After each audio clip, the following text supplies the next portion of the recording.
All right. Today we are going to be reading through chapter 12 of Dracula by Bram Stoker. But we're not just going to be reading the words, we're going to be stopping and talking about interesting vocabulary words. So, if you are an advanced learner of English, this is a wonderful way to improve your vocabulary. Anytime we encounter interesting words or phrases, we will stop and talk about them.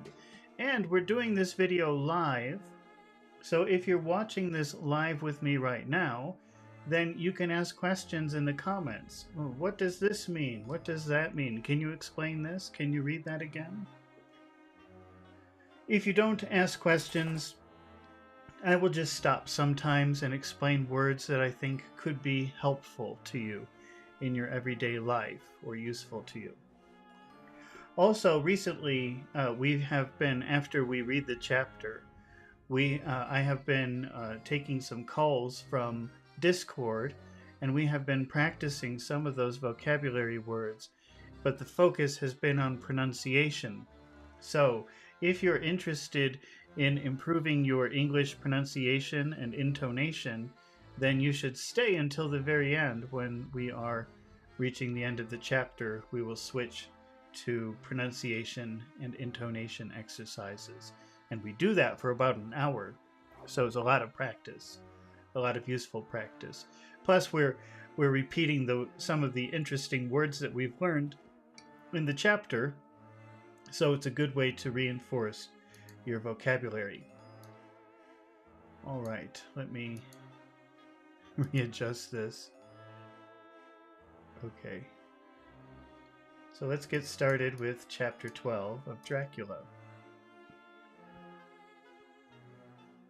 Chapter 12, Dr. Seward's Diary, 18th of September. I drove at once to Hillingham. By the way, you know, when people say at once, that means immediately, right away.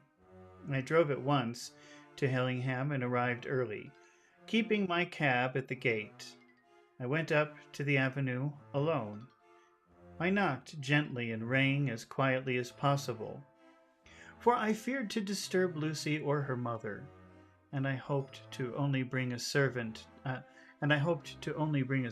the door. After a while, finding no response, I knocked and rang again. Still no answer. I cursed the laziness of the servants. You know, we were talking about the word curse earlier today, and that means like to say bad things. So he's knocking on the door and ringing the bell, and the servants don't answer. So he curses the servants. Those stupid servants, I hate those servants. Something like that. I cursed the laziness of the servants, that they should lie abed at such an hour. For it was now 10 o'clock, and so rang and knocked again, but more impatiently, but still without response. Hitherto I had blamed only the servants, but now a terrible fear began to assail me. Assail means like attack. Was this desolation but another link in the chain of doom which seemed drawing tight round us? Was it indeed a house of death to which I had come?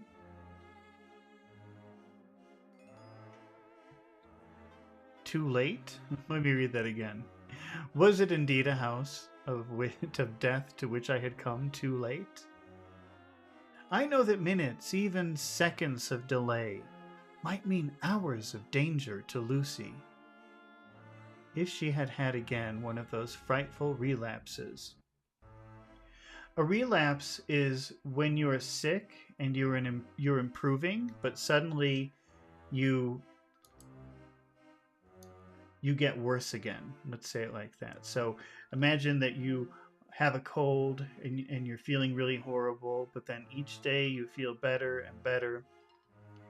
And then suddenly one day you feel horrible again. That's a relapse. So Lucy has some kind of sickness, and she was getting better. They gave her some blood transfusions. And now he's thinking, oh no, did she relapse? Did she get worse again? Did she go from improving to... What is the opposite of improving? Disproving? It's not disproving.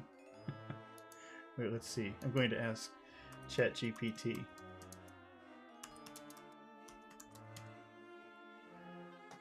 It must be a word that I know, but it's so obvious. I can't think of it right now. Worsen. It says worsen. Degrade, decline, deteriorate, impair. Okay.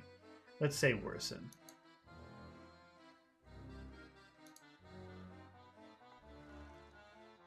All right. If she had had again one of those frightful relapses, and I went round to the house to try if I could find, by chance, an entry anywhere. I found no means of ingress. Ingress is a fancy word for saying entrance. I found no way to enter. I found no means of ingress. Every window and door was fastened and locked, and I returned baffled to the porch. We've seen that word baffle many times. That means confused or really confused.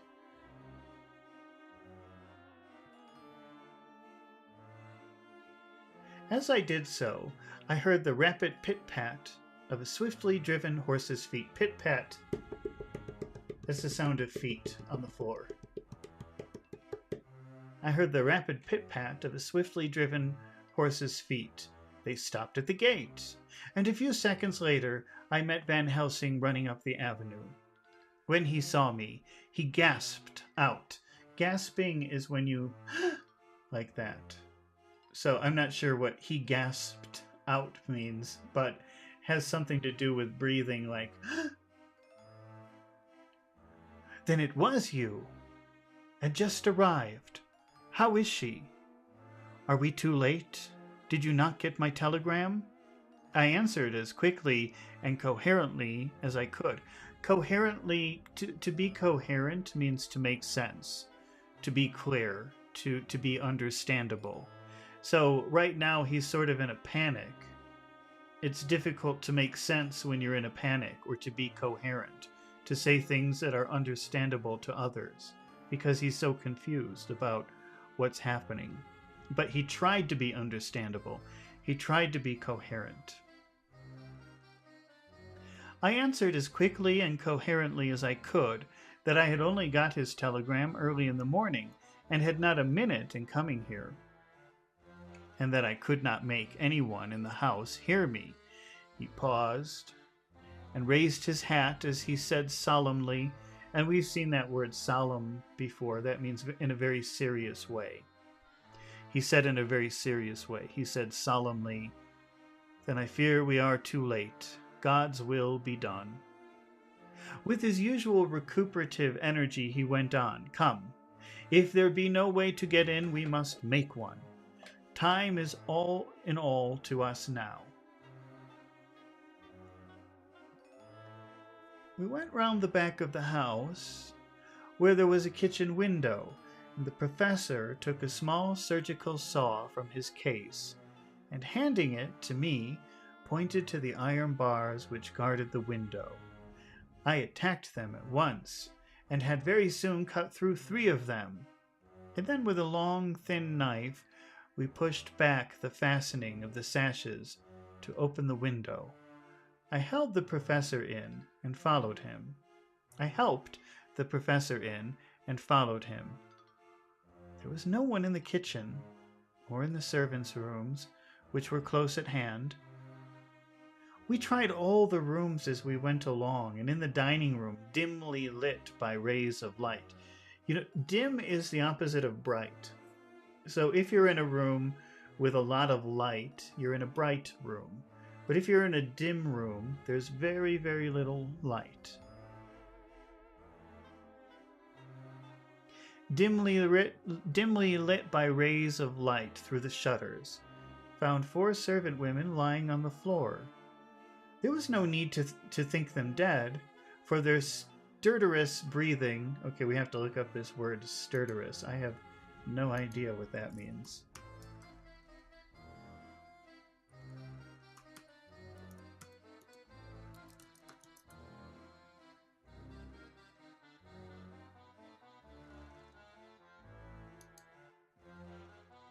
Loud, heavy, labored breathing.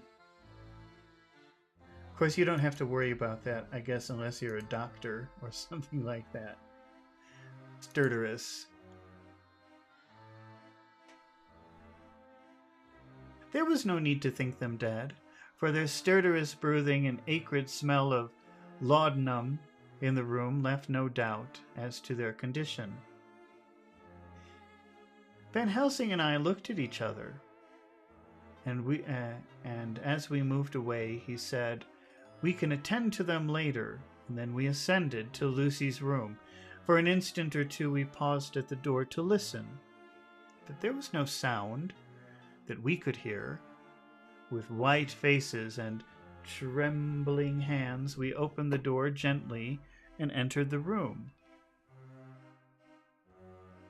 How shall I describe what we saw? On the bed lay two women, Lucy and her mother. The latter lay farthest in, and she was covered with a white sheet, the edge of which had been blown back by the draught through the broken window, showing the drawn, white face with a look of terror fixed upon it. By her side lay Lucy, with face white and still more drawn. The flowers which had been round her neck we found upon her mother's bosom. This is the bosom area here. And her throat was bare, showing two little wounds, which we had noticed before, but looking horribly white and mangled. Without a word, the professor bent over the bed, his head almost touching poor Lucy's breast. Again, bosom is kind of this whole chest area, but then breast would be this area in particular.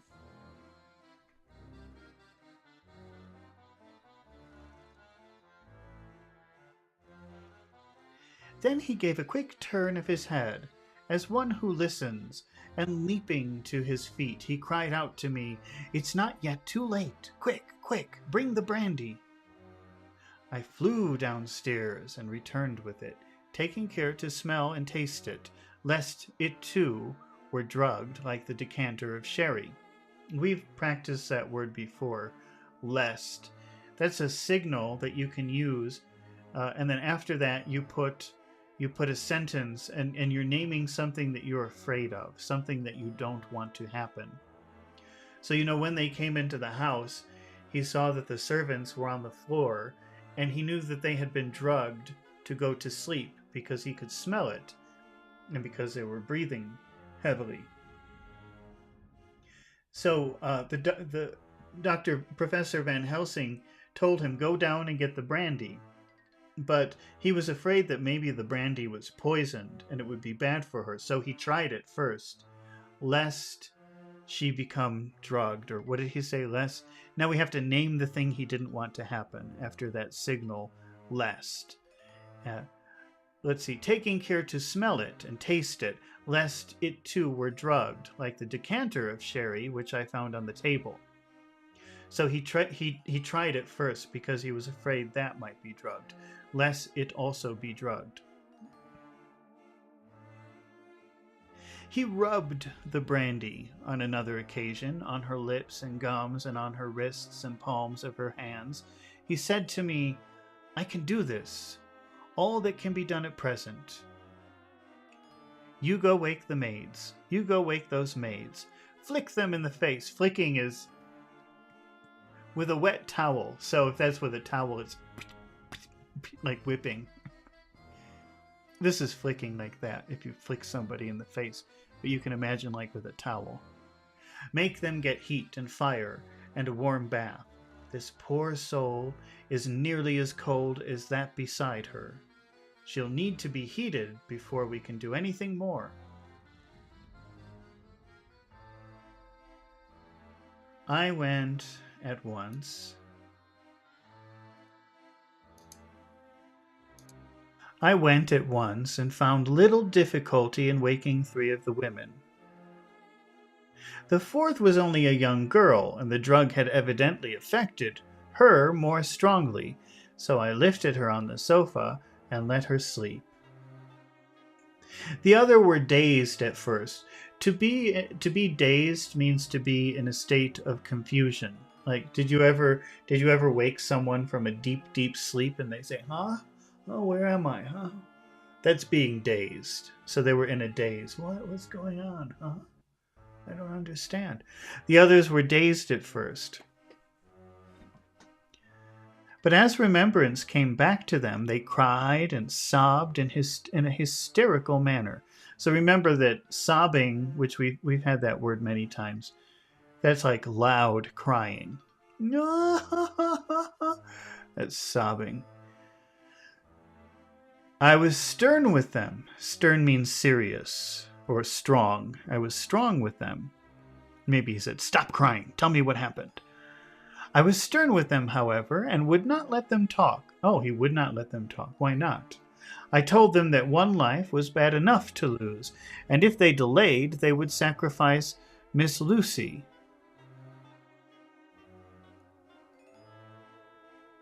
So sobbing and crying they went about their way, half-clad as they were. To be clad means to be covered or to be wearing clothes. And he's saying they were half-clad because when this emergency happened the night before, they were all in bed. So they're wearing their night clothes. So in other words, they're half-covered, half-clad. And prepared a fire and water. Fortunately, the kitchen and boiler fires were still alive, and there was no lack of hot water. We got a bath and carried Lucy out as she was, and placed her in it. And whilst we were busy chafing her limbs, there was a knock at the hall door. One of the maids ran off, hurried on some more clothes, and opened it. And then she returned and whispered to us that there was a gentleman who had come with a message from Mr. Holmwood. I bade her simply tell him that he must wait, for we could see no one now. And she went away with the message, and engrossed with our work, I clean forgot about him. To be engrossed in something means to be very concentrated or very focused on something. So they were so focused on trying to help Lucy live, trying to help her survive this difficult situation, that he completely forgot about the man with the message. So, let's read that again.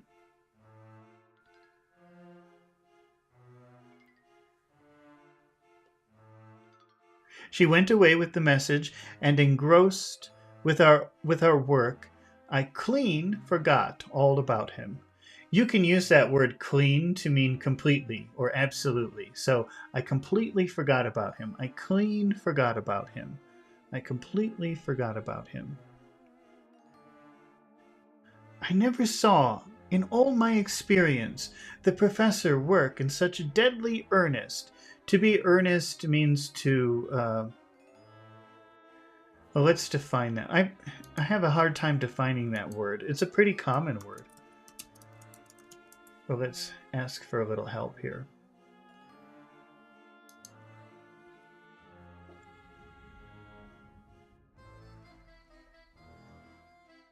Showing definite effort or intent. So working towards a very definite goal and working very hard towards that goal.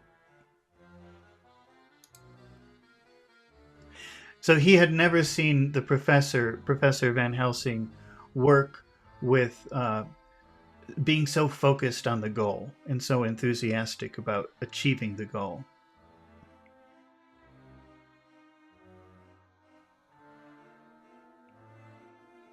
I never saw, in all my experience, the professor work in such a deadly earnest.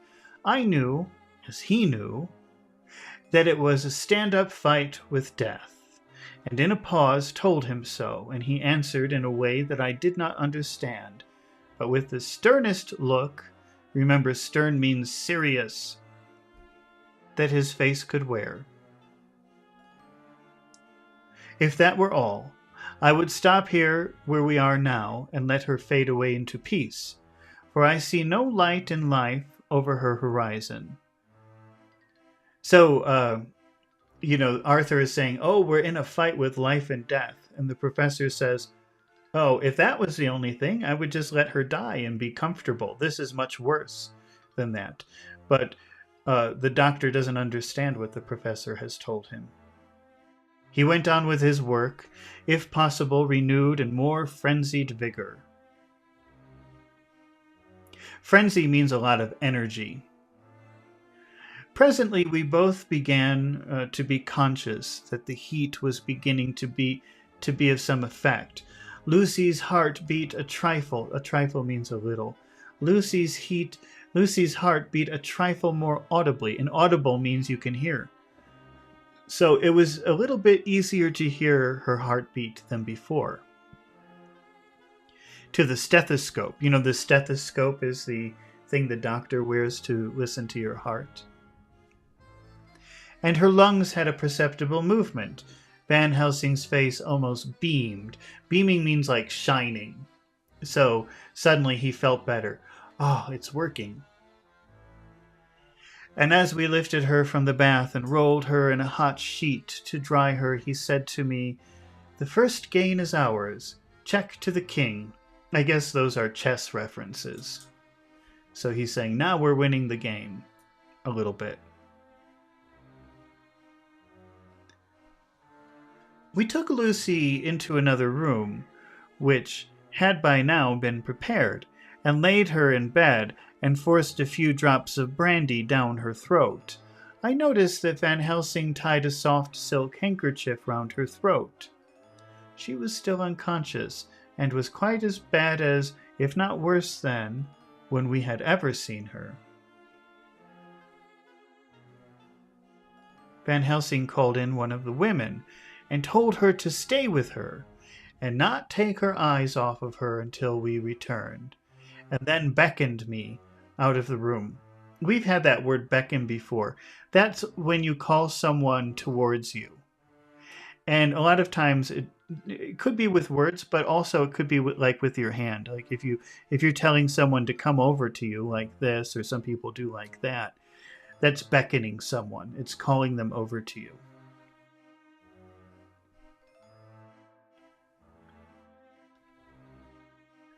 "We must consult as to what is to be done," he said, as we descended the stairs.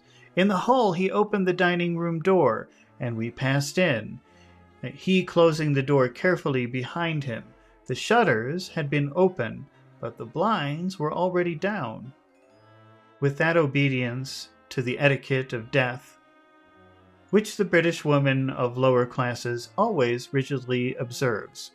So he's just saying, there's no light coming into the house now because the servants have closed all the windows, which is sort of the custom when somebody dies or there's somebody dead in the house. The room, therefore, dimly dark. It was, however, light enough for our purposes. Van Helsing's sternness, remember that's serious, Van Helsing's sternness was somewhat relieved by a look of perplexity. Perplexity means being confused. He was evidently torturing his mind about something, so I waited for an instant, and then he spoke. "What are we to do now? Where are we to turn for help? We must have another transfusion of blood, and that soon, or that poor girl's life, and that soon, or that poor girl's life won't be worth an hour's purchase. You are exhausted already. I'm exhausted too. I fear to trust those women, even if they would have the courage to submit. What are we to do for someone who will open his veins for her?" "But what's the matter with me, anyhow?" The voice came from the sofa across the room, and its tones brought relief and joy to my heart, for they were those of Quincy Morris. So there was somebody, the professor was having a conversation with the doctor, but there happened to be somebody waiting on the sofa that they didn't see because the room is so dark. And remember, when they were working with Lucy, trying to make her better, trying to save her life, one of the maids came in and said, "There's someone here with a message for you." But they forgot about him.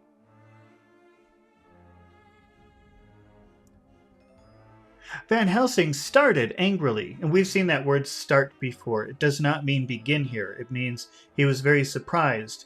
Imagine you're having a conversation with someone and you think you're alone in the dark room and somebody says, "Hey!" you do that. What? That's starting. That's what start means here. Van Helsing started angrily at the first sound, but his face softened, and a glad look came into his eyes as I cried out, "Quincy Morris!" and rushed towards him with outstretched arms. So when you have outstretched arms, that means, "Come to me, give me a hug." Or outstretched hands. Sorry, not outstretched arms. That's for a hug. Outstretched hand is, "Let's shake hands." Outstretched hands. "What brought you here?" I cried as our hands met. "I guess art is the cause." He handed me a telegram. "Have not heard from Seward for 3 days, and am terribly anxious, cannot leave. Father still in same condition. Send me word how Lucy is. Do not delay. Holmwood." Uh-oh, I've gone out of focus. Now I have to fix my focus. "I think I came just in the nick of time." Now, that's actually an expression, a pretty common expression. In the nick of time means just at the right time. If it had been one moment later, that would be bad. So it means arriving in time to rescue someone, or arriving in time to save the situation, in the nick of time.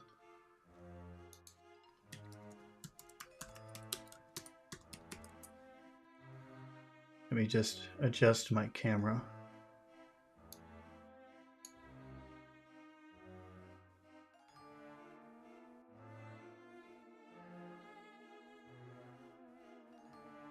Van Helsing strode forward. There is a word which is stride. It's not an extremely common word, but it's a type of walking. So this could be, you could change this as into Van Helsing walked forward. And the past of stride is strode. So Van Helsing strode forward. It just means he walked forward. Van Helsing strode forward and took his hand, looking him straight in the eyes as he said, "A brave man's blood is the best thing on this earth when a woman is in trouble. You're a man and no mistake. Well, the devil may work against us for all he's worth, but God sends us men, and we want them."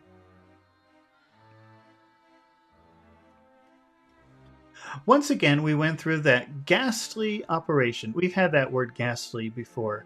That means horrible. That ghastly operation.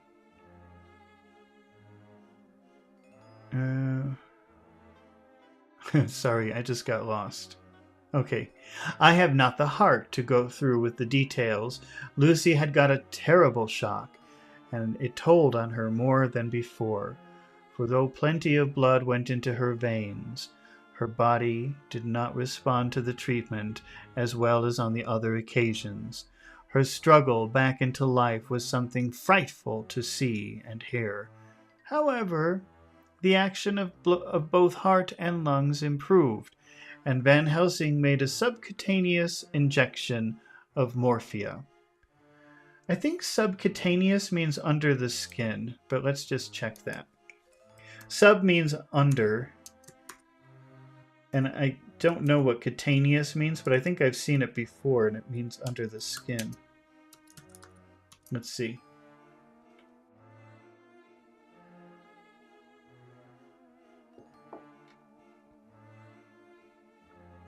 Yeah, under the skin.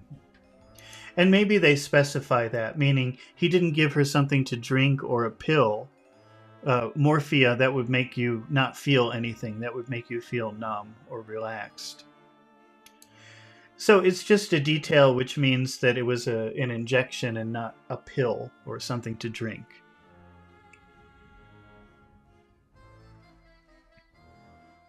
Van Helsing made a subcutaneous injection of morphia, and as before, and with good effect, her faint became a profound slumber, and the professor watched whilst I went downstairs with Quincy Morris, and sent one of the maids to pay off one of the cabmen who were waiting.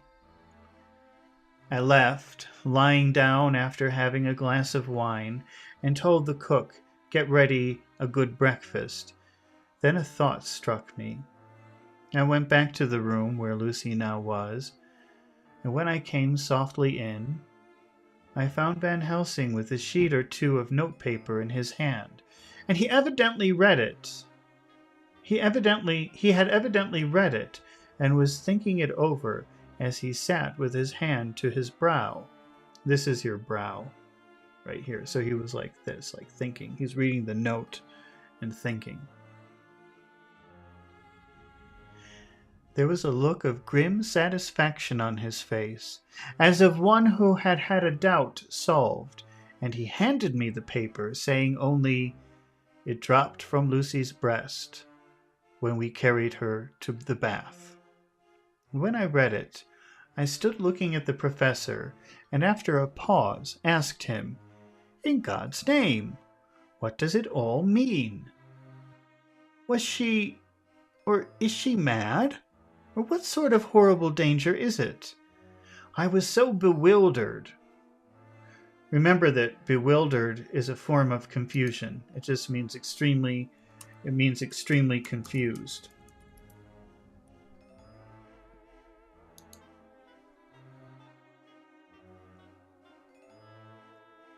I was so bewildered that I did not know what to say anymore. Van Helsing put out his hand and took the paper, saying, Expansion Channel says bewilderment, perplexed. Yes, those are similar. To be bewildered or to be perplexed. It means to be extremely confused. Van Helsing put out his hand and took the paper, saying, "Don't trouble about it now. Forget it for the present. You shall know and understand it all in good time. But it will be later. And now, what is it that you came to me to say?" And this brought me back to the fact, and I was all myself again. "I came to speak about the certificate of death. If we do not act properly and wisely, there may be an inquest." We talked about that word quest before in other words, and when you see that QUE or QU vowel, that's usually a question word. So you have the word question, and that means to make a question. Here we have inquest, which is like an official investigation. So if something is wrong, maybe the government or the police do an inquest, and that's an investigation where they ask a lot of questions. What happened? What happened at this time? What happened at that time? Where were you? What did you do? I'm in hopes that we need have no inquest. Oh, wait, let me see. Let me read that again. I came back to speak about the certificate of death. If we do not act properly and wisely, there may be an inquest, and that paper would have to be produced.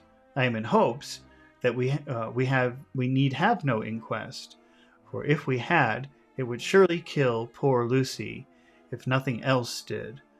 I know, and you know, and the other doctor who attended her knows, that Mrs. Westenra had disease of the heart, and we can certify that she died of it. Let us fill up the certificate at once, and I shall take it myself to the registrar, and go to the undertaker. So the registrar, that's a government office where official records are made.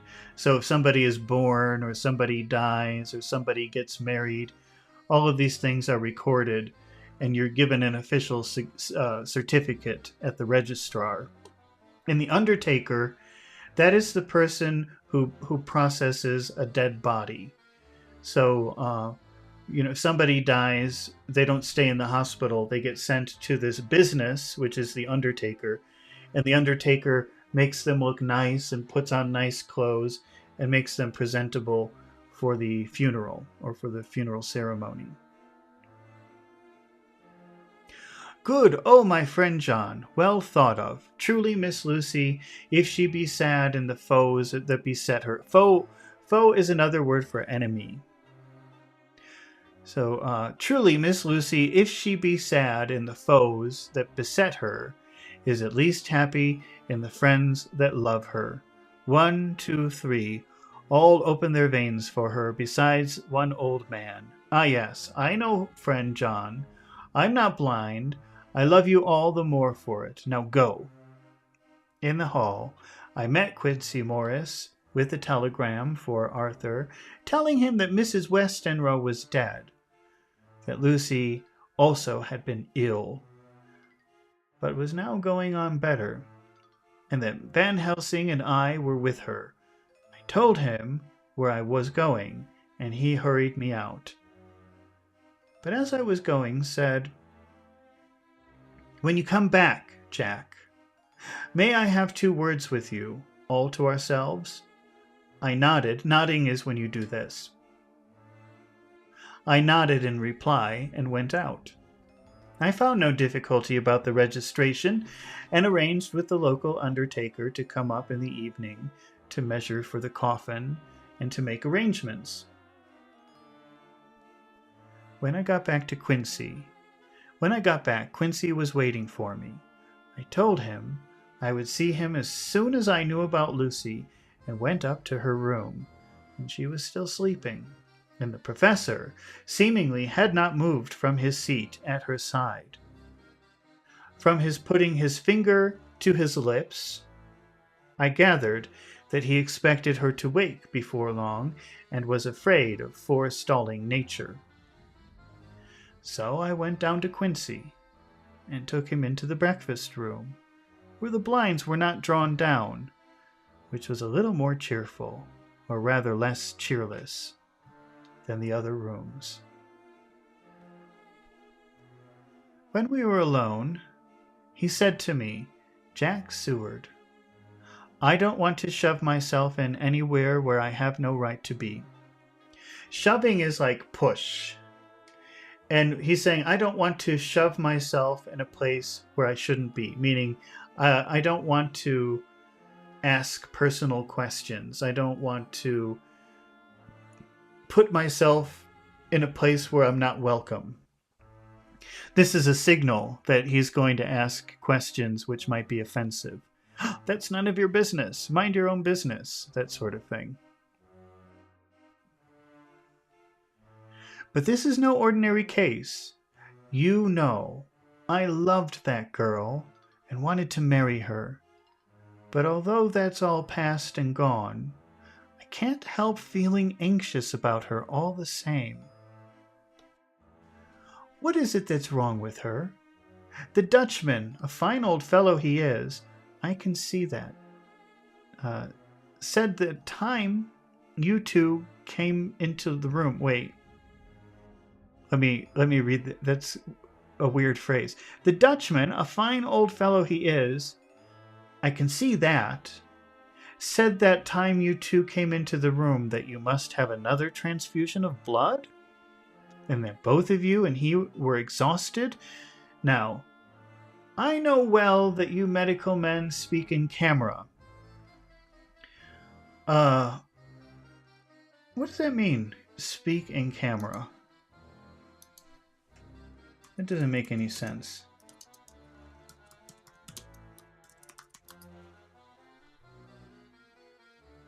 Let's see.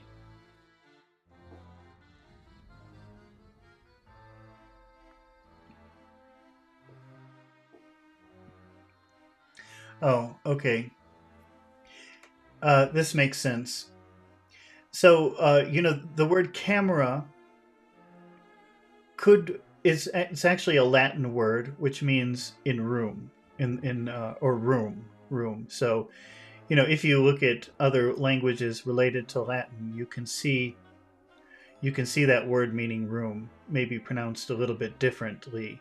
And in English, we actually sometimes use the word chamber, which is the French word for room, which comes from that word camera. And speaking in camera means speaking in private, like speaking in the special room where you have privacy. So maybe that makes sense, right? So you doctors speak in camera. You speak amongst yourselves in secret and private. I shouldn't have been listening. And that man must not expect to know what they consult about in private. But this is no common matter, and whatever it is, I have done my part. Is that not so?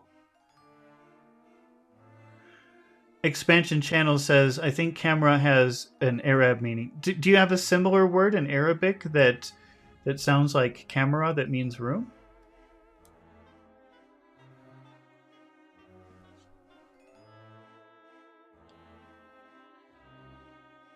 I take it that both of you and Van Helsing had done already what I did today. Is that not so? That's so. And I guess Art was in it too. When I saw him 4 days ago down at his own place, he looked queer. Queer means strange. I've not seen anything pulled down so quick. Muhammad is here. Hello, Muhammad. Long time no see. I have not seen anything pulled down so quick since I was in the Pampas, and had a mare that I was fond of go to grass all in one night. Expansion Channel says, yes, it's more like camera, which means small room, isolated, or something like this. Yeah, it could be. Maybe, or it could be, let's see. Let me ask ChatGPT. Because it could be that Arabic borrowed it from Latin. You never know. Let's see. What is the origin of the word camera? Let's see if ChatGPT knows.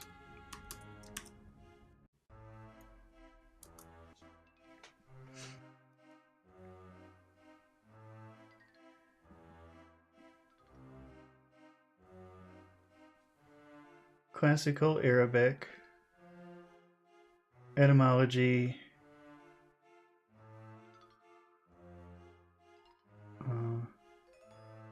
I'm going to ask. Oh, wait a minute. Oh, let's see. I guess there was a famous. Let's see, what kind of person was it? The Latin translation, I don't know who this is, Ibn al-Haytham from the 12th century referred to the camera obscura, the dark room.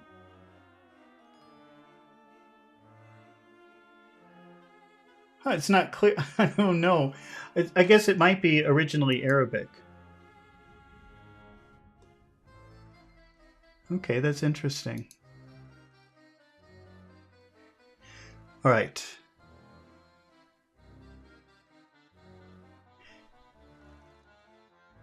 When I saw him 4 days ago down at his own place, he looked queer. That means he looked strange. I have not seen anything pulled down so quick since I was in the Pampas, and had a mare. A mare is a female horse that I was fond of. Go to grass all in a night. One of those big bats that they call vampires had got at her in the night. And with that, and what with his gorge and the vein left open, there wasn't enough blood to let her stand up. And I had to put a bullet through her as she lay. So this guy is saying, Lucy, I recognize the look on Lucy, because I saw that look once in the Pampas. The Pampas is a region of Argentina. It's kind of like the cowboys. You probably know about the cowboys in like Texas or Oklahoma or some western state. But in Argentina, in South America, they have a similar place, and they have cowboys. They call it a different name, but the area where they work, the area where they keep the cows is called the Pampas. And He's saying, when I was down in the Pampas, I had my favorite beautiful female horse. I loved that horse. He said I was fond of her. That means I liked her very much. And one night there was a bat, and it sucked all the blood from her. And Lucy has that same look as that bat who sucked all the blood from her. He said I had to kill that horse because she was no good after that. Expansion Channel says the word camera comes from the Arabic word kamra, which means vaulted chamber or room. It is related to the concept of a vaulted covered space, which in medieval Latin became camera. Mohammed says kamar means moon. Well, that's what ChatGPT says, that the original meaning of the word is moonlit. Let's see, what does it say?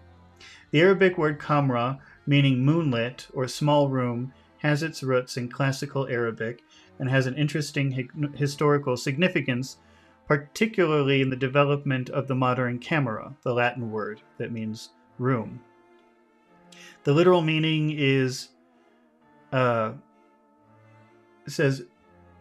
derived from the root QMR, which relates to the moon, kamar, and light. Kamra, in the original sense, referred to a well-lit space, particularly a small room or enclosure filled with soft, diffused light. Used in Arabic, it referred to a bright room or an area illuminated by natural light, often moonlight. So that's my Arabic lesson for today. Okay, let's see. Let's get back to English. Although it's interesting. I love to know about word origins. It's pretty interesting. Okay, let's see. Expansion says it's like the cabinet and that's called a cockpit. The place where the pilots are is called a cockpit. Do you call that a camera in Arabic? Do you use that word to call that area of the airplane? One of those big bats, and they call vampires, had got at her in the night. And what with his gorge and the vein left open, there wasn't enough blood in her to let her stand up. And I had to put a bullet through her as she lay. Jack. If you may tell me without betraying confidence, Arthur was the first. Is that not so? As he spoke, the poor fellow looked terribly anxious. He was in a torture of suspense regarding the woman he loved, and his utter ignorance of the terrible mystery which seemed to surround her intensified his pain. I want to add the word utter to my list. Okay, let's see.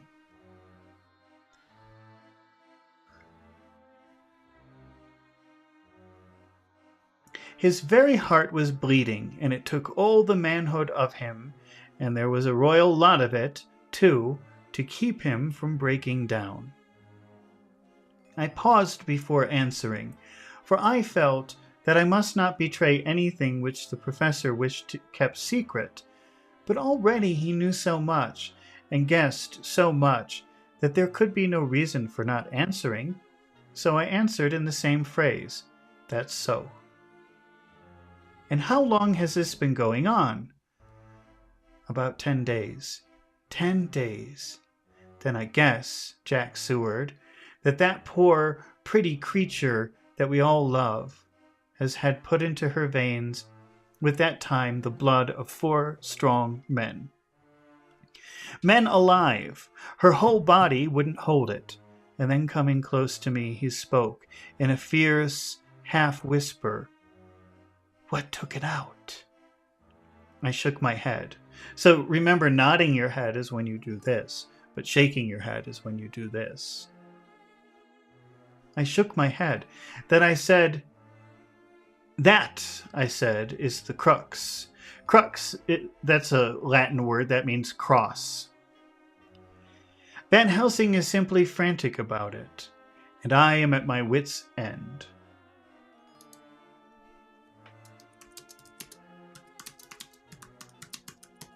To be at your wit's end means that you can't handle any more problems. You can't handle any more stress. You're going through a lot of stressful situations and you don't know what to do. You cannot continue passing through all of these horrible situations. You're going to go crazy.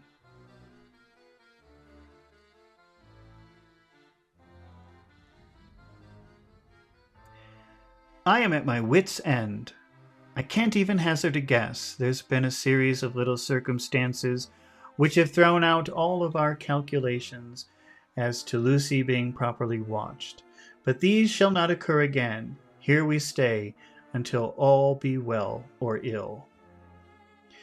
Mohammed's asking about the word frantic. Frantic means like panicking, going crazy. But let me ask ChatGPT. Not sure if that's a very good definition. Let's try a more official definition.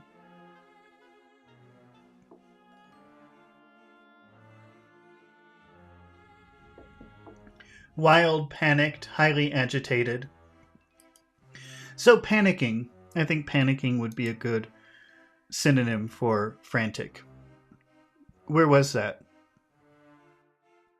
Van Helsing is simply frantic about it. So he's going crazy about it. He's panicking about it.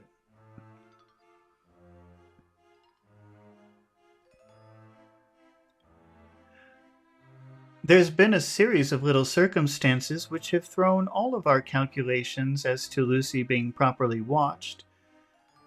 But these shall not occur again. Here we stay until all be well or ill. Quincy held out his hand and he said, "Count on me. Count me in." Count me in means include me. I want to participate. I want to help. That's what that phrase means. So nobody asked him, but he's saying, count me in. Include me. I want to help you help her. Quincy held out his hand. "Count me in," he said. "You and the Dutchman will tell me what to do, and I'll do it." When she woke, late in the afternoon, Lucy's first movement was to feel in her breast. So again, this is the breast area. So when she awoke, she put a note. She wrote like "I'm going to die. Goodbye, everyone. This is what happened." And then I think she put it in her breast. And when they found her almost dead and they moved her, it fell out. But now when she's waking up, the first thing she does is to see if the note is still there. And to my surprise, produced the paper which Van Helsing had given me to read. The careful professor had replaced it where it had come from. So when they moved her and the note fell out, they read the note. But for some reason, the professor carefully folded it and put it back. So she doesn't know that they read the note. The careful professor had replaced it where it had come from, lest on waking she should be alarmed. Okay, so this is the second time we've seen that word "lest" in this chapter. It's a signal that you're going to talk about the thing you're afraid of. Okay, so he put the note back so that when she woke up, he was afraid that it would be too much of a surprise if she didn't find the note there, and that would make her sick or something. So lest she should be alarmed, lest she should be scared. He was afraid she would be frightened if she didn't find the note. Her eyes then lit on Van Helsing and on me too, and gladdened. Then she looked round the room, and seeing where she was, shuddered. We've seen that word many times. Whoa. Like if you're scared or very cold, you shudder. She gave a loud cry and put her thin hands before her pale face. That means she put them in front of her face. We both understood what was meant, that she had realized to the full her mother's death. So we tried what we could to comfort her. Doubtless, sympathy eased her somewhat, but she was very low in thought and spirit and wept. To weep is to cry a lot. Silently and weakly for a long time. We told her that either both of us would now remain with her all the time, and that seemed to comfort her. Towards the dusk, So remember, dusk is another way of saying sunset. So when the sun was beginning to go down, dusk is that period of time when the sun is going down. Towards dusk, she fell into a doze. And dozing is when you're not trying to sleep, but you're falling asleep. So did you ever drive a car in the middle of the night? I've done this when I was younger. Not recently, but you're driving, it's the middle of the night, and you can't stay awake. That's dozing off. So dozing is like slowly, not on purpose, going to sleep. So when you use doze, that's almost like saying she's falling asleep, but she doesn't really want to fall asleep. Because dozing off means falling asleep, but not on purpose, not intentionally falling asleep. Here a very odd thing occurred. Whilst still asleep, she took the paper from her breast and tore it in two. Van Helsing stepped over and took the pieces from her. All the same, however, she went on with the action of tearing, as though the material were still in her hands. So she took the note, and then she tore it in two, and Professor Van Helsing took the letter from her, but she didn't seem to know that, and she was just doing this to the air, like she was trying to still tear it. So it seems like she's not really in reality anymore. Finally, she lifted her hands and opened them, and though scattering is when you make things go in many different places. So she thinks she's got many different pieces of paper in her hand from the note. She went like this, and now she's scattering them. Scatter means they go in all different directions. And scattering the fragments. Fragments means little pieces.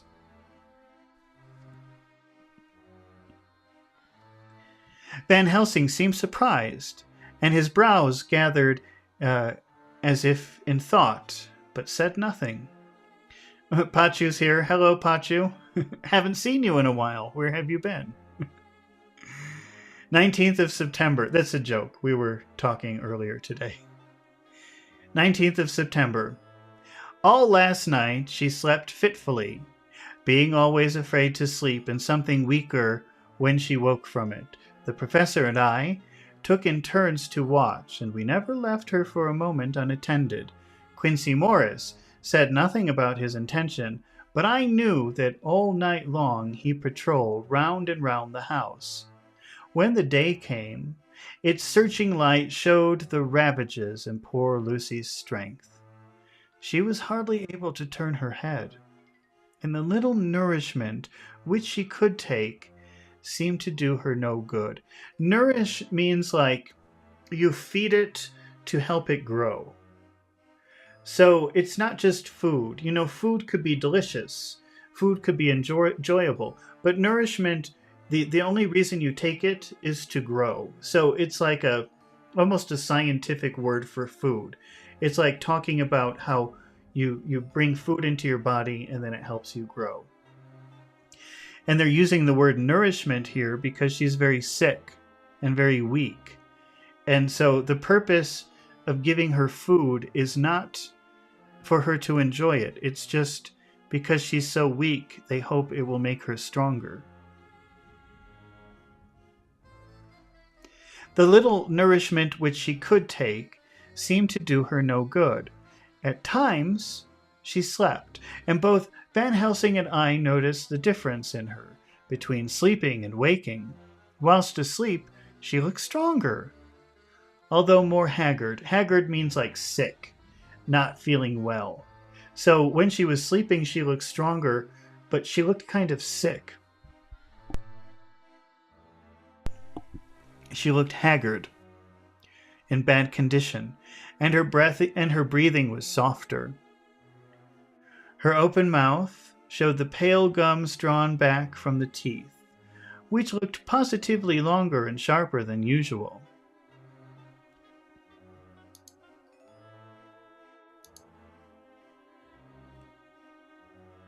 Oh. Sorry, I've lost my place. so her teeth looked longer and sharper than usual. When she woke, the softness of her eyes evidently changed the expression, for she looked her own self, although a dying one.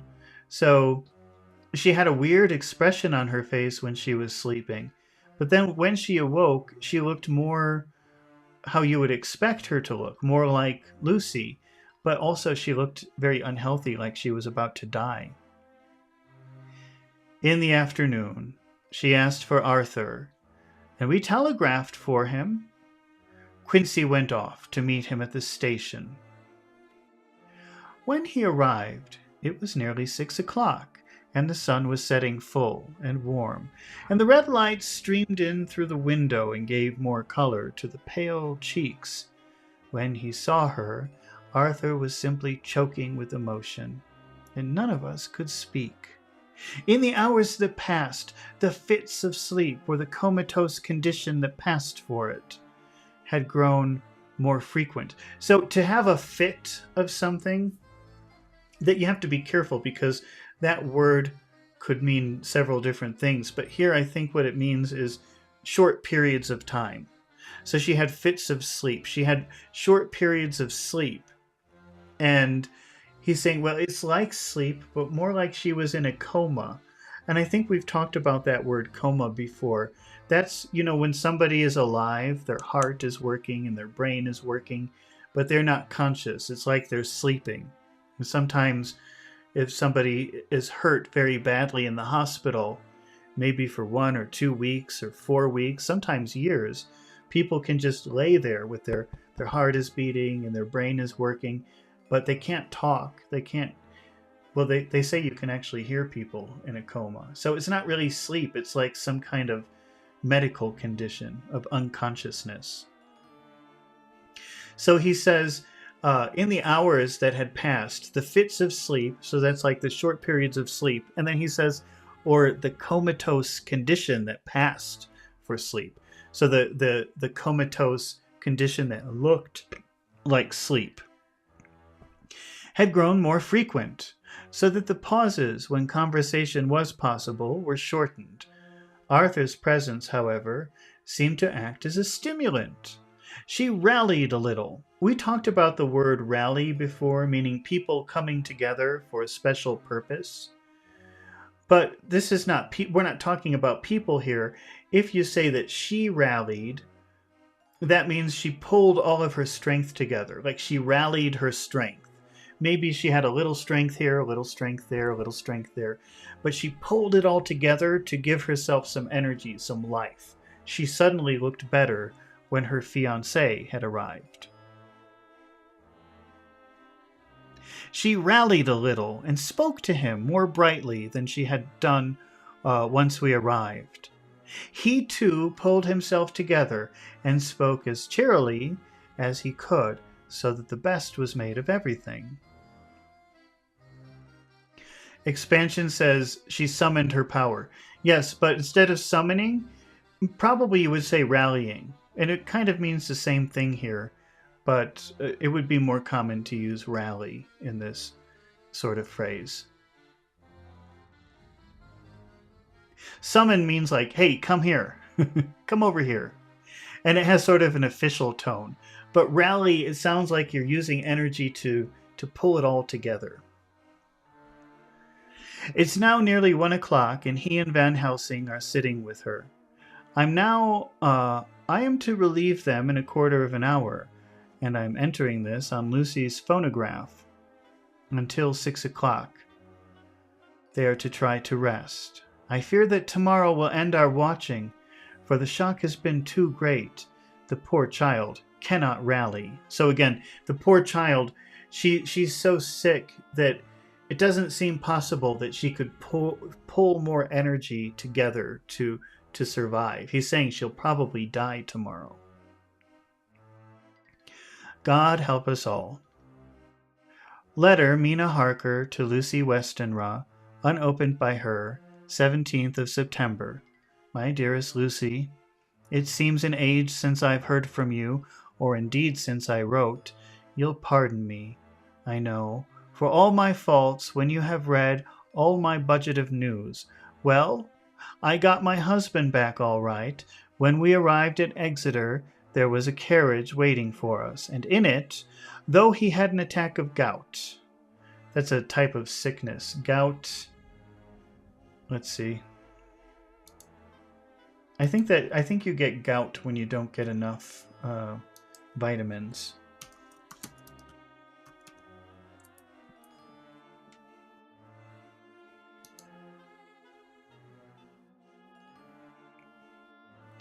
Medical condition, pain, redness, and swelling of joints, cause buildup of uric acid. Okay, it's just a medical condition.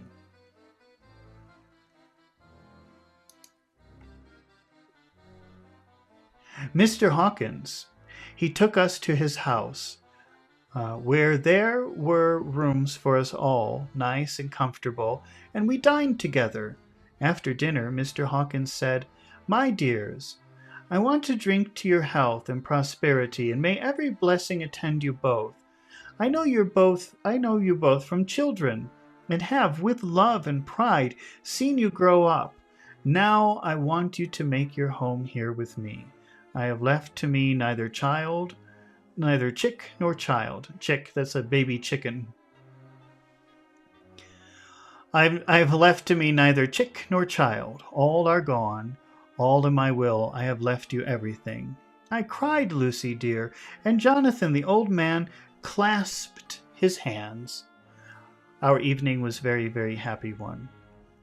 So here we are, installed in this beautiful old house, and from both my bedroom and the drawing room, I can see the great elms of the cathedral close, with their great black stems standing out against the old yellow stone of the cathedral, and I can hear the rooks overhead, cawing and cawing. Rooks are a type of bird, and caw, that's the sound of a crow, like caw, caw, caw.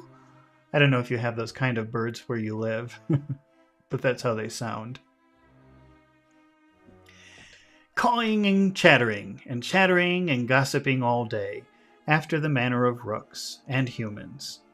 I'm busy, I need not tell you, arranging things and housekeeping. Jonathan and Mr. Hawkins are busy all day. For now that Jonathan is partner, Mr. Hawkins wants to tell him all about the clients. How is your dear mother getting on? Pachu's asking about the word elms. That's just a type of tree. I'll show you a picture of an elm.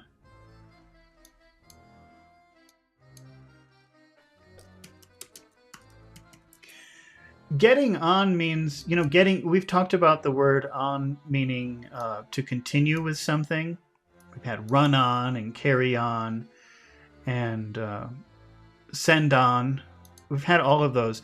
And in all of those, the word on, this is an elm. This is an elm tree, according to Google. I don't know trees very well, but you get the idea.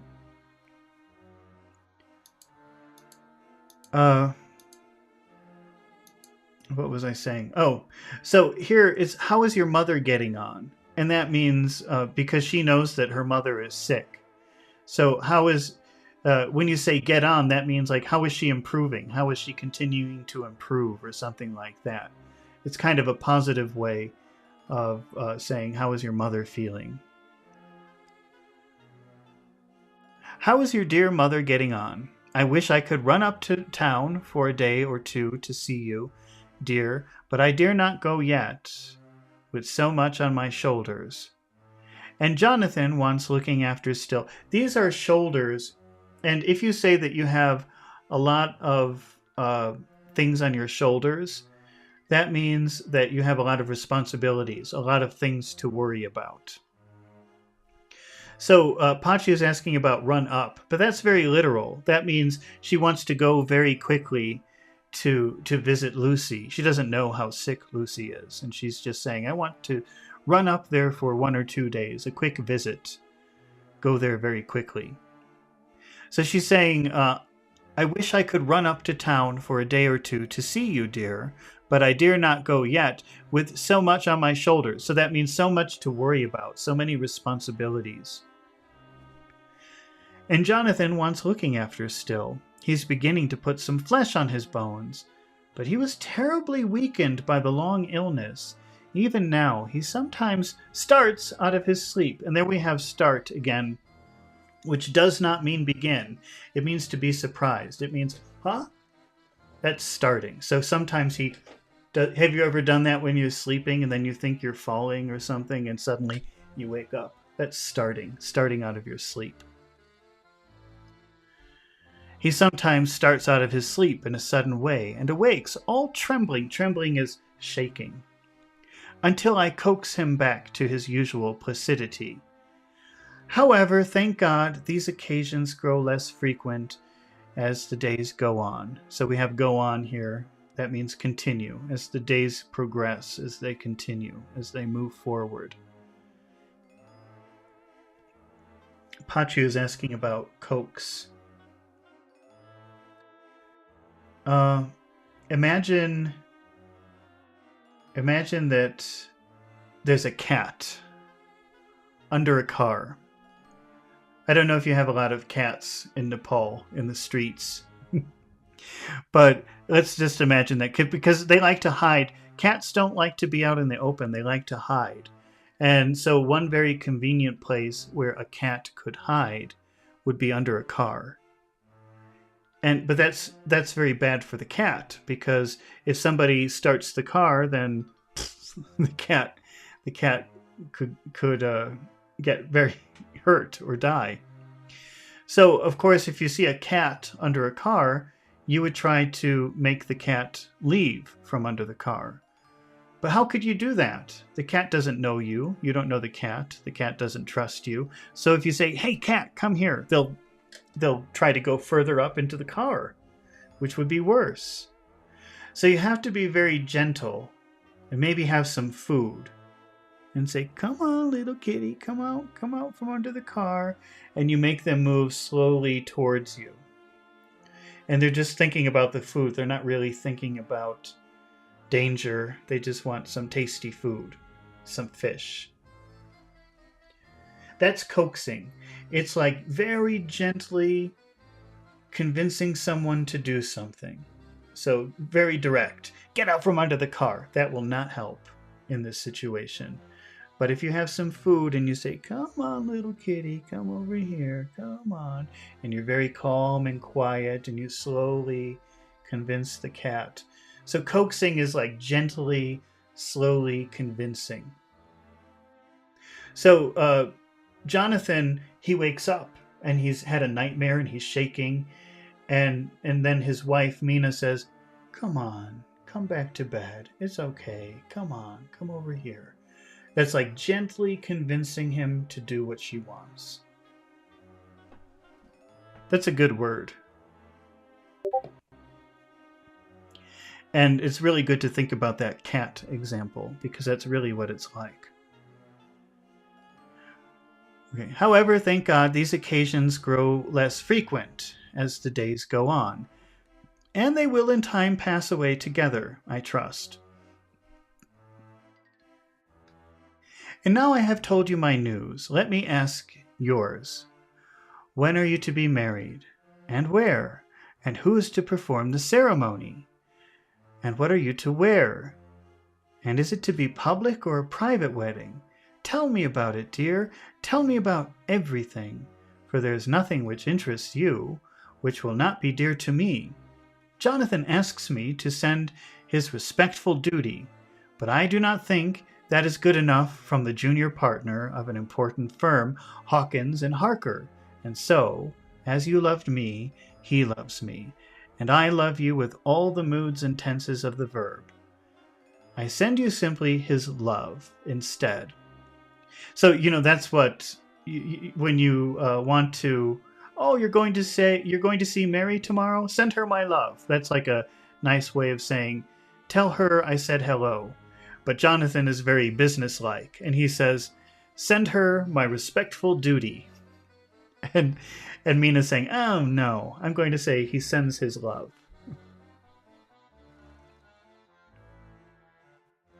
I send you simply his love instead. Goodbye, my dearest Lucy, and blessings on you. Yours, Mina Harker. Report from Patrick Hennessy, MD. That MD, that means medical doctor. So when you see somebody's name, blah, blah, blah, MD, that means he's a doctor, a medical doctor. But I don't know what MRCSLK... Wow, he's got a lot of titles, but I don't know what they are. To John Seward, MD. So John Seward, he's just a boring MD, but Patrick Hennessy, he's an MD, MRCSLK, QCPI, etc. Should we see what it is? Now I want to know what that means. Probably, I don't know. Let's see. MRCSLK. Let's see if ChatGPT knows what it means.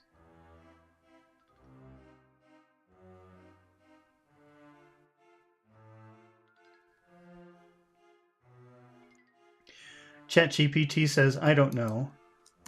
I'm putting title after name.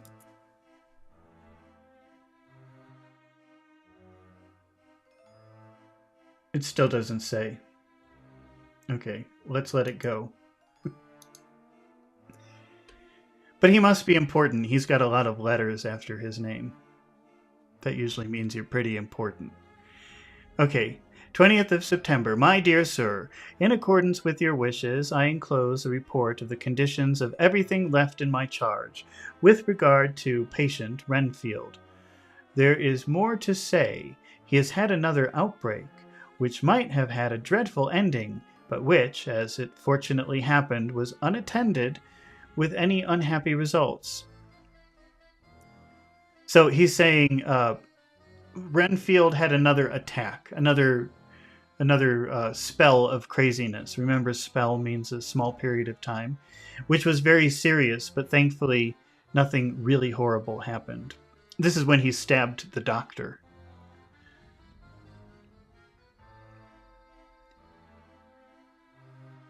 This afternoon, a carrier's cart with 2 men made a call at the empty house, whose grounds abut ours. When something abuts something else, it means it comes up against it. So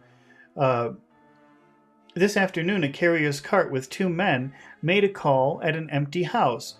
So the mental institution, the mental hospital is here, and then right behind it, or I think behind it, is this other house, an empty house. So the empty house abuts the mental hospital. The properties touch. Here's the empty house. Here's the mental hospital. This afternoon, a carrier's cart with 2 men, so it's like they're moving property. They're moving something into the house. Made a call at the empty house, whose grounds abut ours. The house, to which you will remember, the patient twice ran away. The men stopped at our gate to ask the porter their way, as they were strangers.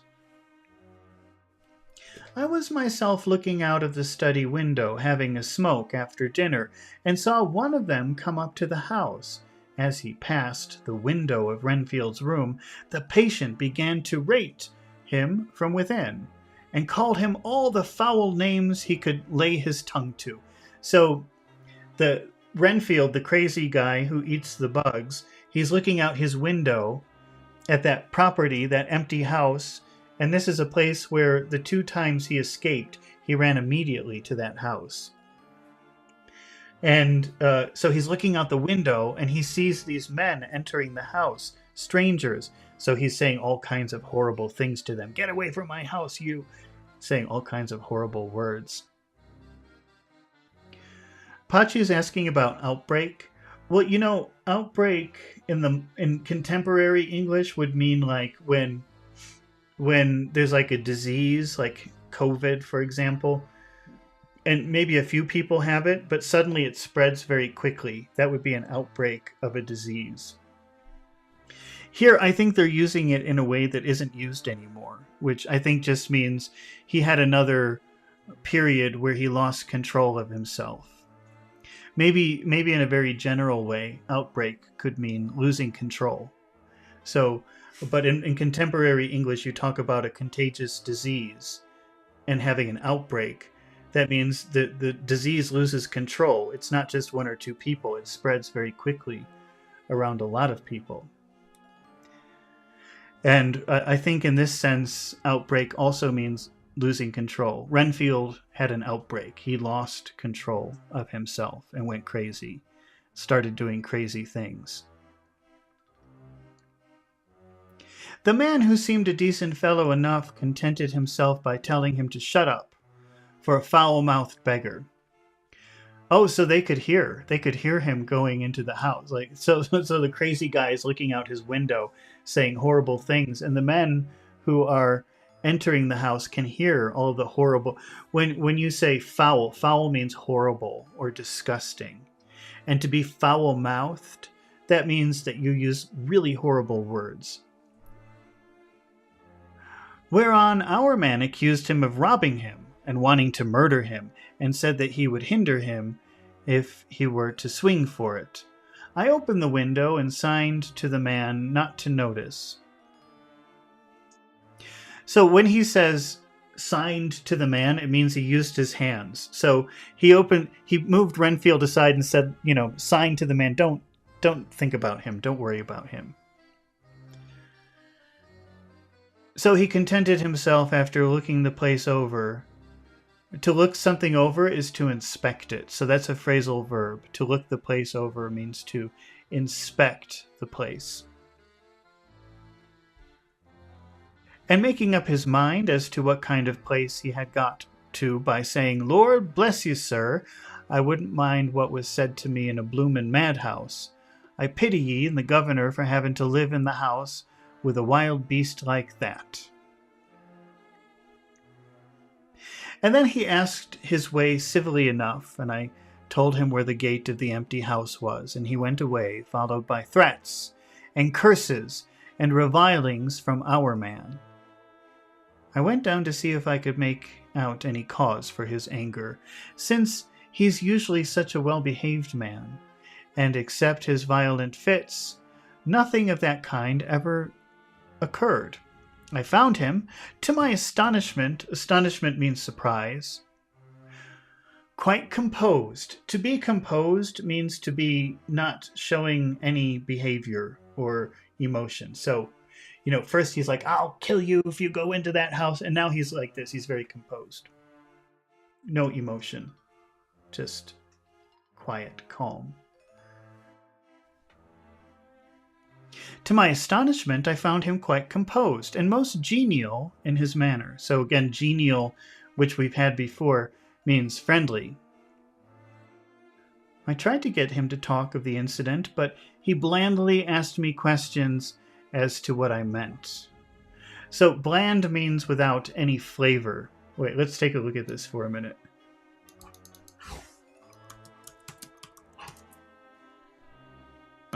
Okay, here's a good example. This is kind of a useful word. What do you think about this food? Does that look delicious? Would you like to eat that?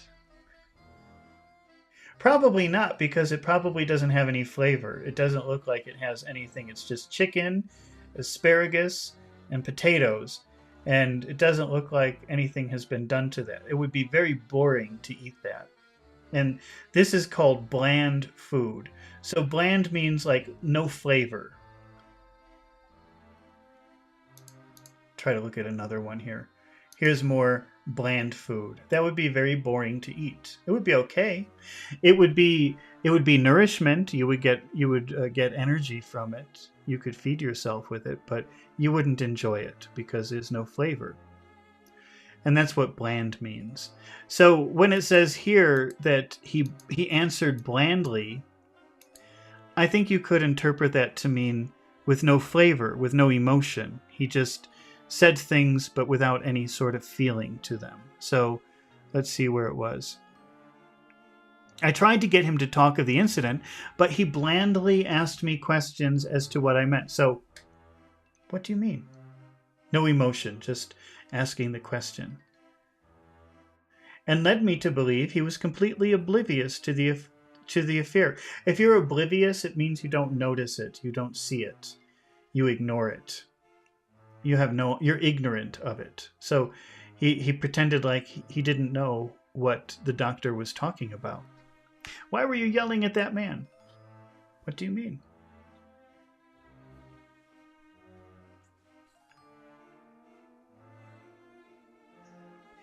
It was, I'm sorry to say, however, only another instance of his cunning. Cunning is a type of intelligence. It means to be very good at tricking other people, like very smart, very intelligent at tricking other people. For within half an hour I heard of him again. This time he had broken out through the window of his room and was running down the avenue. I called to the attendants to follow me and ran after him, for I feared he was intent on some mischief. Mischief means bad behavior, the intention to do something bad. My fear was justified when I saw the same cart which had passed before coming down the road, having on it some great wooden boxes. The men were wiping their foreheads and were flushed in the face. To be flushed means that all the color has gone from your face. As if with violent exercise. Wait, did I get that right? Let me just look up flushed. Maybe it's the opposite.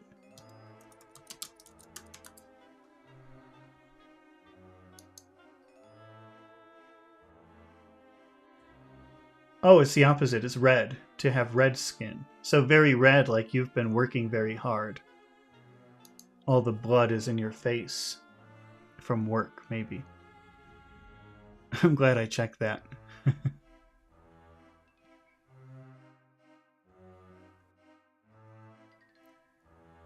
Before I could get up to him, the patient had rushed at them, and pulling one of them off the cart, began to knock his head against the ground.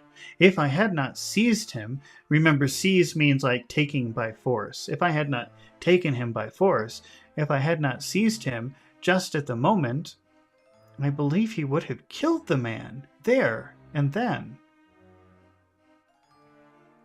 The other fellow jumped down and struck him. That means hit.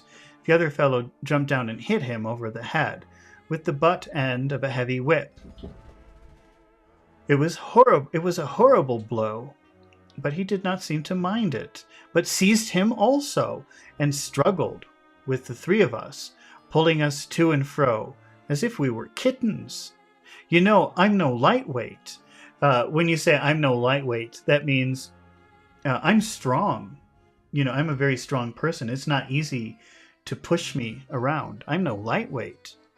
And the others were both burly men. Burly means like big and strong, muscular, a little fat, tall. At first he was silent in his fighting, but as we began to master him, and the attendants were putting a straight waistcoat on him, he began to shout, "I'll frustrate them. They shan't rob me. They shan't murder me by inches. I'll fight for my lord and master," and all sorts of similar incoherent ravings. Shan't is a contraction of shall not. I shall not. That's similar to I will not, but it's stronger. I will not. They shan't murder me. They will not murder me. I'll fight for my lord and master. And all sorts of, they shan't rob me. They will not rob me. And all sorts of similar incoherent things. So again, incoherent means you can't understand what it means. So you can understand the words, you can understand the sentences he's saying, but you can't understand the meaning of it. It's incoherent. It doesn't make any sense.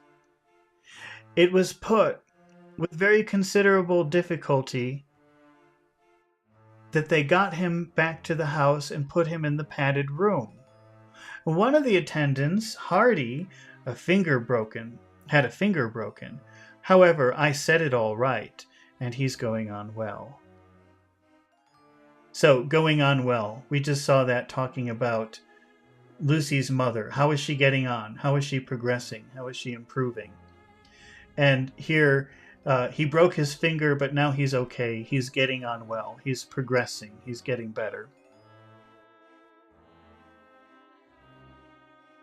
The two carriers were at first loud in their threats of actions for damages, and promised to rain all the penalties of the law on us. Their threats were, however, mingled means mixed, mingled with some sort of indirect apology for the defeat of the two of them by a feeble madman. Feeble means weak.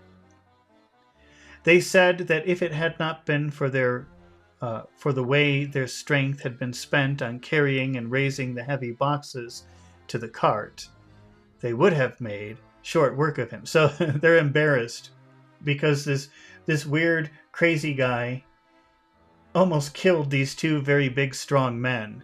And so now they're making excuses. If we hadn't spent all of our energy loading the cart with these heavy boxes, he would have been done in an instant, right away. They gave another reason for their defeat, the extraordinary state of drought to which they had been reduced by the dusty nature of their occupation and the reprehensible distance from the scene of their labors to any place of public entertainment. Drought. I wonder if that's related to the word drought. Let's see, drought. I've never seen that word before.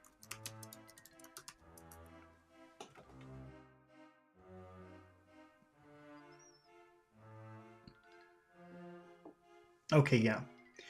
It's the word drought. And drought is a long period of time with no rain. So it kind of means dry in a way. Probably they're related, same word, dry, drought. It's probably the same word. Yeah, it is. Actually, I'm looking at the origin of the word. It's related. Well, if you say I'm dry, that means I'm thirsty. You could say that if you wanted to. You can say I'm very dry today, and that means I'm very thirsty. And also they use dry to mean no alcohol. So, in some places, if alcohol is forbidden, they call that a dry place. So there are certain places in the U.S. where you're not allowed to sell alcohol. And those are called dry places, dry counties. That means... Or sometimes some places you can't sell alcohol on a Sunday, and that's called a dry law. So on Sundays you're not allowed to sell alcohol, so it's called dry. And so they're saying because they were dry, which means they hadn't, I don't know if it means that they hadn't had anything like water or they didn't have any alcohol. The reason I think that it's alcohol is because later he talks about a place of public entertainment, which could be a pub or a bar. Let's read that again. They gave as another reason for their defeat the extraordinary state of drought. So, of drought, of being dry, to which they had been reduced by the dusty nature of their occupation and the reprehensible distance. Reprehensible means easy to get angry about, or something that you could get angry about. But I'm just going to check. Reprehensible, because I don't like my definition. Deserving of strong criticism, blame, or condemnation. Yeah, so something that deserves your hatred or your anger. So they should be angry about the distance from the scene of their labors to any place of public entertainment, which means a bar. So they're angry about the distance. It's very far to the nearest pub. I quite understood their drift, and after a stiff glass of strong grog, and grog is a type of drink with alcohol in it, or rather more of the same, and which with each a sovereign in hand, they made light of the attack, and swore they would encounter a worse madman any day for the pleasure of meeting so bloomin' a good bloke as your correspondent. So they were very angry about the attack, and they said, we'll call the police, you owe us a lot of money, and so, and of course the doctor understood that they were angry, they should be angry, and so he brought them inside, and he gave them a nice strong drink, some grog, and a little bit of money, and now they're happy. And they say he's a wonderful guy.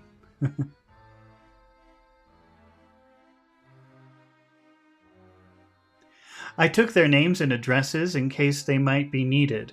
They are as follows: Jack Smollett of Dudding's Rents, King George's Road, Great Walworth, and Thomas Snelling, Peter Farley's Row, Guide Court, Bethnal Green. They're both in the employment of Harris and Sons, Moving and Shipment Company, Orange Masters Yard, Soho. I shall report to you any matter of interest occurring here, and shall wire you at once if there is anything of importance. Believe me, sir, yours faithfully, Patrick Hennessy.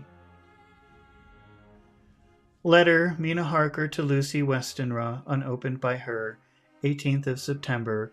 My dearest Lucy, such a sad blow has befallen us. So a blow is like a hit, and befall means something bad happened. So a bad thing happened. It was a blow. It hit us. Mr. Hawkins has died very suddenly. I can't keep track of all these people.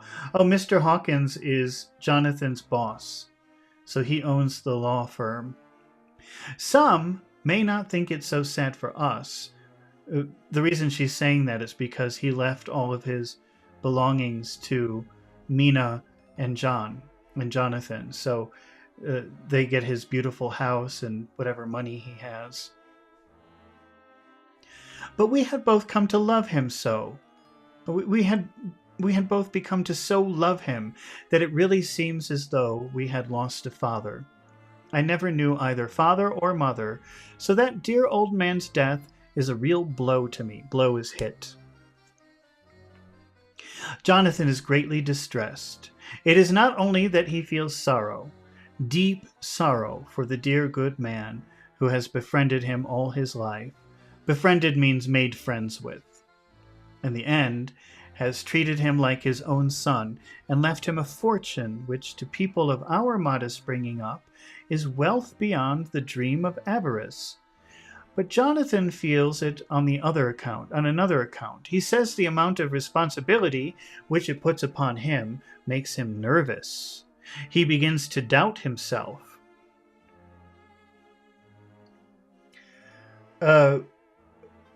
Expansion's asking what's the difference between distressed and stressed. Well, stressed is just tension. So if you say I feel stressed, that means I feel a lot of tension. I feel very tense. Maybe it's because you have a lot of pressure. That could be okay. But if you're distressed, that dis in the beginning makes it very negative. So distressed means very worried, very depressed, very sad.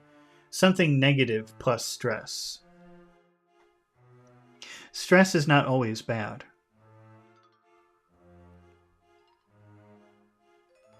He begins to doubt himself. I try to cheer him up, and my belief in him helps him to have belief in himself. But it's here that the grave shock that he experienced tells upon him the most. Oh, it's too hard that a sweet, simple, noble, strong nature such as his, a nature which has enabled him by our dear good friend's aid to rise from clerk to master in a few years, should be so injured that the very essence of his strength is gone. Forgive me, dear, if I worry you with my troubles in the midst of your own happiness, but Lucy, dear, I must tell someone, for the strain of keeping up a brave and cheerful appearance to Jonathan tries me. And I have no one here that I can confide in. So we've talked about that word confide, confidential. I think there was another word, but I can't remember. But that always means, confidence. We were talking about the word confidence, and most people know that to mean like trust, or to have a lot of faith or trust in something is to have confidence. But really, confidence could mean secret. Confidential means secret. And to confide in someone means to share a secret with someone. So she's writing saying, I'm sorry, Lucy, to write to you. I know you have a lot of problems, but I have no one else in whom I can confide, in whom I can share secrets. As there are no relations at all, Jonathan will have to be chief mourner. Oh wait, I think I missed something. I dread coming up to London, as we must do that day after tomorrow, for poor Mr. Hawkins left in his will that he was to be buried in the grave with his father. And there are no relations at all. Jonathan will have to be chief mourner. I shall have to run over to see you, dearest, if only for a few minutes. Forgive me for troubling you. With all blessings, your loving Mina Harker. Dr. Seward's Diary, 20th of September. Only resolution and habit can let me make an entry tonight.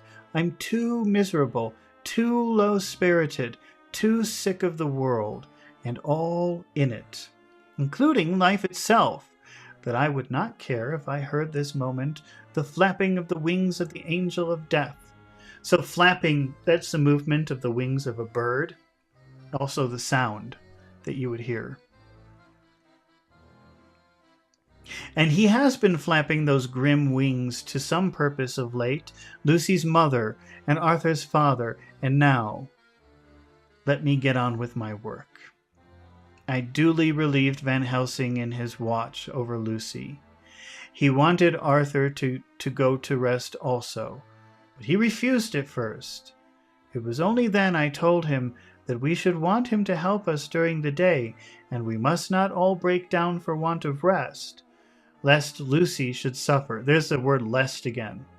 And so I'll just repeat it because it's not a word that you learn very frequently in English class, but lest is a signal that you're going to say something that you're afraid of, something that you don't want to happen.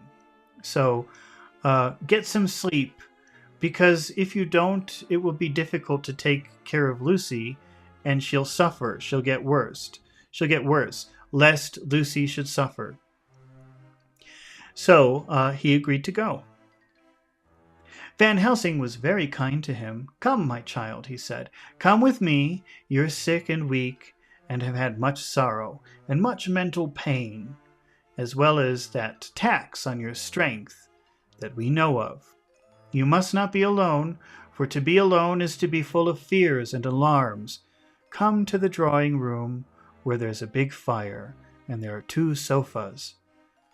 And you'll lie on one, and I on the other, and our sympathy will be comfort to each other, even though we do not speak, and even if we sleep. Arthur went off with him, casting back a long look on Lucy's face, which lay in her pillow, almost wider than the lawn. She lay quite still, and I looked around the room to see that all was as it should be. I could see that she and the professor had carried out, in this room, as in the other, his purpose of using the garlic. The whole of the window sashes reeked with it. Reek means smell very strong. And when you use the word reek, talking about a strong smell, it's bad. It's a bad smell. You don't like it. I love garlic. I love the smell of garlic. But I think if you have the whole room covered in garlic, that would not smell very good.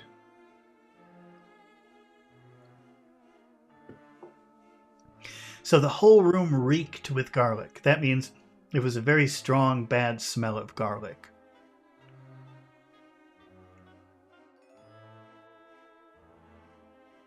The whole of the window sashes reeked with it, and round Lucy's neck, over the silk handkerchief which Van Helsing made her keep on, was rough chaplet of the same odorous flowers.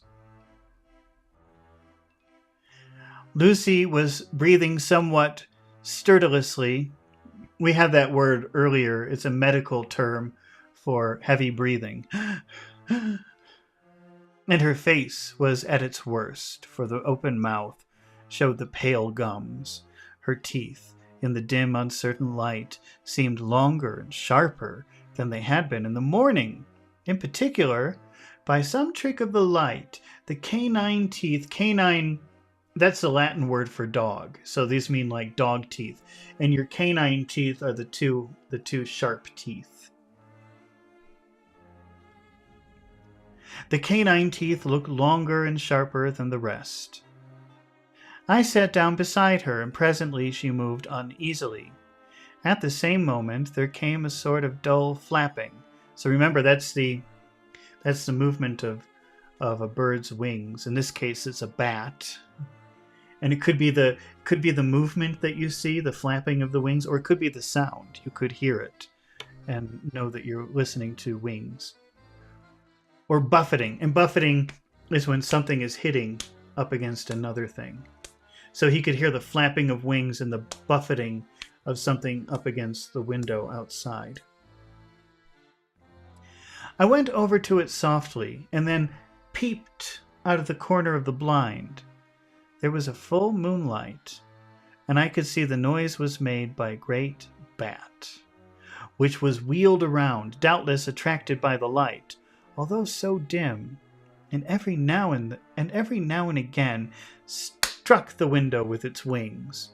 And when I came back to my seat, I found that Lucy had moved slightly and had torn away the garlic flowers from her throat. I replaced them as well as I could and sat watching her.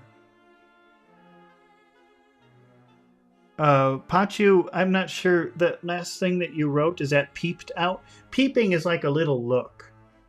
So if you peep out of the window, probably open a curtain or something and you just stick one eye to see what's going on.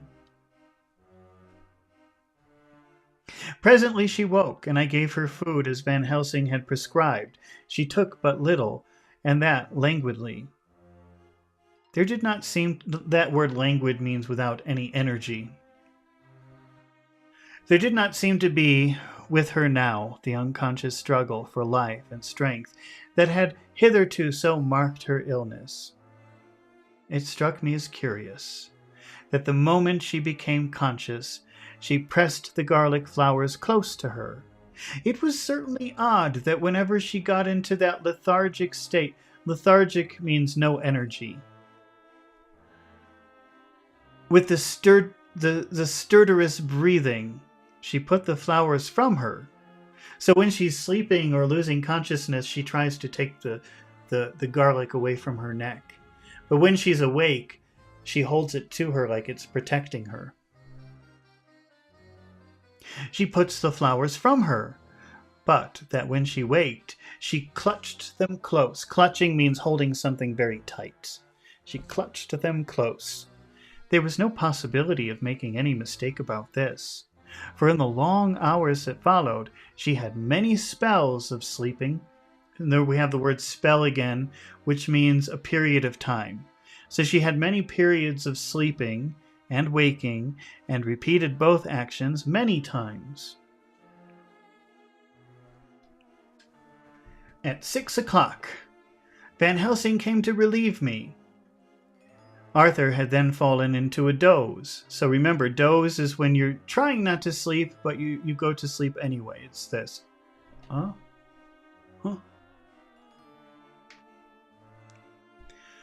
And he mercifully let him sleep on. When he saw Lucy's face, I could hear the hissing indraw of breath. Hissing is sss, that's hissing. So maybe the hissing, the indraw, remember draw means pull. So indraw means pulling in. So maybe it would sound like this. That's a hissing sound. Now I just hurt my throat.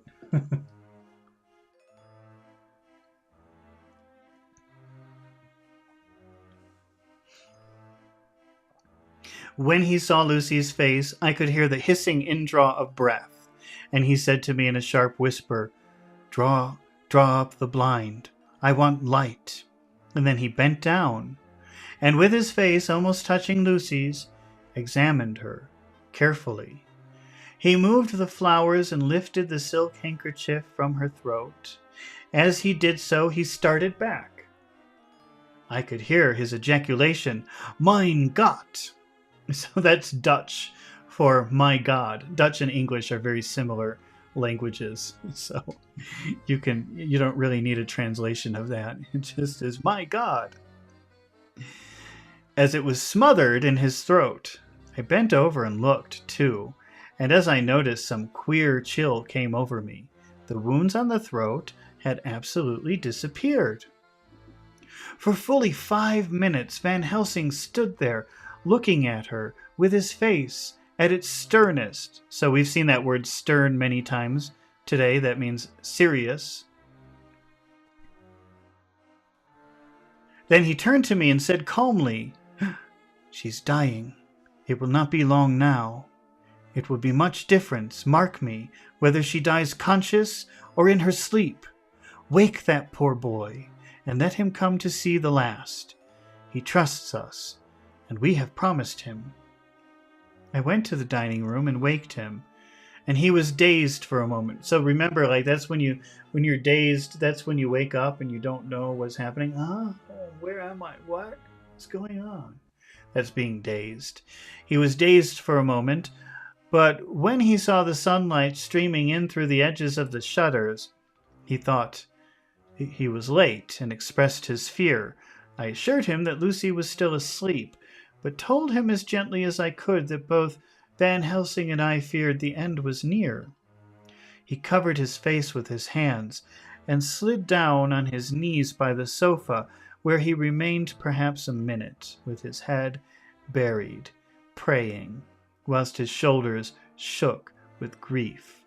I took him by the hand and raised him up. "Come," I said, "my dear old fellow, summon all your fortitude."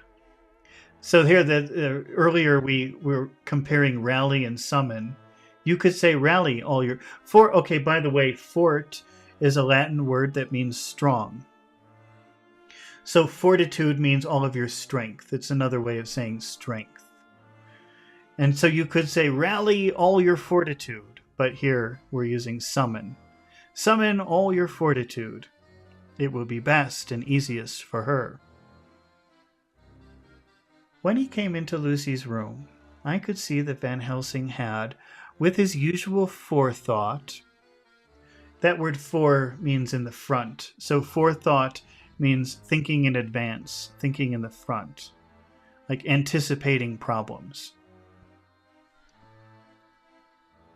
With his usual forethought, been putting matters straight, and by making everything look as pleasing as possible.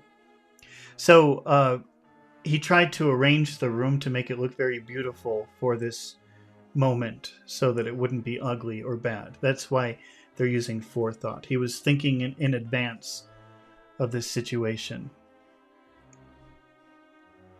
He even brushed Lucy's hair so that it lay on the pillow in its usual sunny ripples. And when he came into the room, she opened her eyes, and seeing him, whispered softly, "Arthur, oh, my love, I'm so glad you've come." He was stooping over to kiss her. Stooping over is like bending down. He was stooping over to kiss her when Van Helsing motioned him back. "No," he whispered. "Not yet. Hold her hand. It will comfort her more." So Arthur took her hand and knelt beside her, and she looked her best, with all the soft lines matching the angelic beauty of her eyes, and then gradually her eyes closed, and she sank to sleep. For a little bit, her breast heaved. So remember, this is the breast area, and heaving means pulling. So you could see that she was breathing from the movement in her chest, in her breast. Her breast heaved softly, and her breath came and went, like a tired child's. And then insensibly there came the strange change which I had noticed in the night. Her breathing grew stertorous. So again, that's a medical term, means heavy breathing. So first, when she was going to sleep, she was relaxed and just breathing very softly. But as she fell asleep, suddenly it changed to... The mouth opened, and the pale gums drawn back made the teeth look longer and sharper than ever. In a sort of sleep-waking, vague, unconscious way, she opened her eyes, which were now dull and hard at once, and said in a soft, voluptuous way. Voluptuous kind of means sexy. In a soft, voluptuous way, such as I had never heard from her lips. Arthur, oh my love, I'm so glad you've come. Kiss me.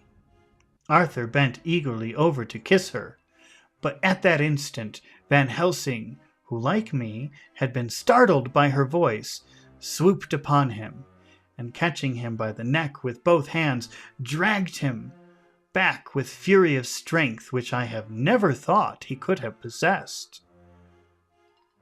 Actually, hurled him almost across the room. Not on your life, he said. Not for your living soul and hers. And he stood between them like a lion at bay. Arthur was so taken aback. To be taken aback, have you ever been so surprised or shocked at something you go, so moving backwards? That's what it means. So it means surprised in a very negative sort of way. That's like moving backwards, taken aback. Arthur was so taken aback that he did not for a moment know what to do or say. And before any impulse of violence could seize him, he realized the place and occasion and stood silent, waiting. Very shortly after she opened her eyes in all their softness, and putting out her poor, pale, thin hand, took Van Helsing's great brown one, drawing it close to her, and she kissed it. My true friend, she said, in a faint voice, but with untellable pathos. Pathos means like sickness. Let me just double check that. I think that's a Greek word. Whoops. Wait. Like disease.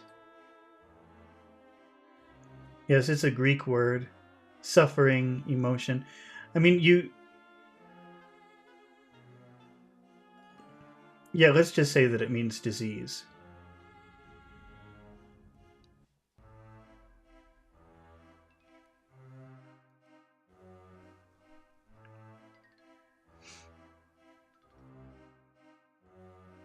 Pathos, or sick.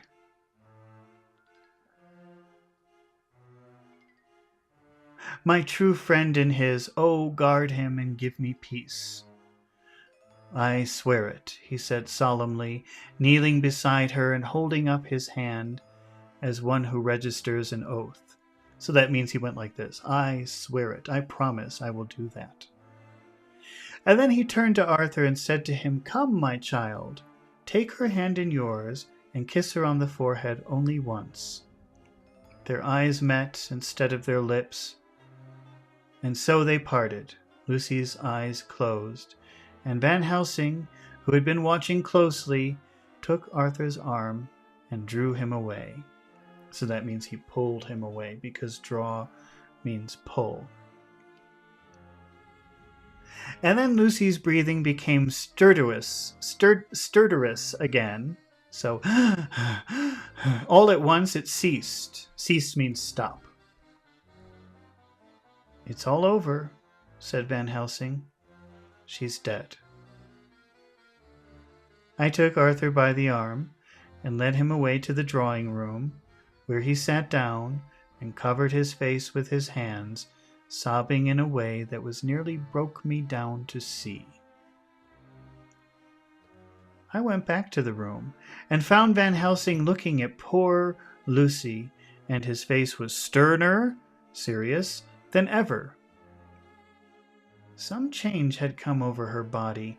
Death had given back part of her beauty, for her brow and cheeks had recovered some of the flowing lines. Even lips had lost their deadly pallor. It was as if The blood no longer needed for the working of the heart had gone to make the harshness of death as little rude as might be. We thought her dying whilst she slept, and sleeping while she died. I stood beside Van Helsing and said, "Ah, well, poor girl. There's peace for her at last. It's the end." He turned to me and said with grave solemnity, "Not so. Alas, not so. It is only the beginning." When I asked him what he meant, he only shook his head and answered, "We can do nothing as yet. Wait and see." Okay. Well, that was the end of chapter 13. So, I don't know, Pachu, Muhammad, if you're still here, if you want to practice, let me know. If you want to, what we've been doing is practicing pronunciation and some of the vocabulary words that we've talked about. So, let's see, Pachu will join me, and maybe Muhammad too, I don't know. They're going to join me on Discord, and we're going to continue the video, but we're going to practice a couple of the words that we've talked about today, and but the focus will be on pronunciation. So I'm going to take a break just for 1 minute, and when I return, we're going to switch to vocabulary practice and pronunciation.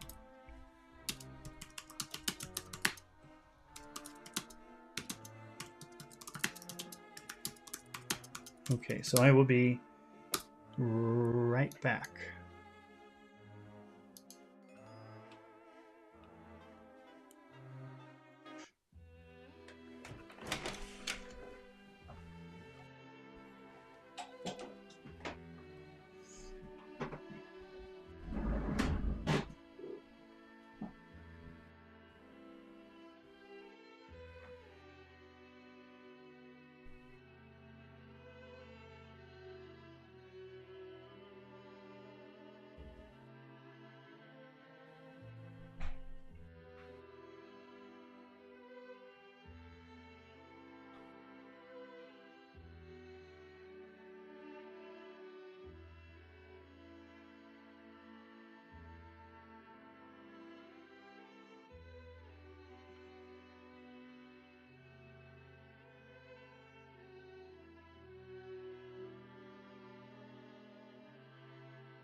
Okay, we're back.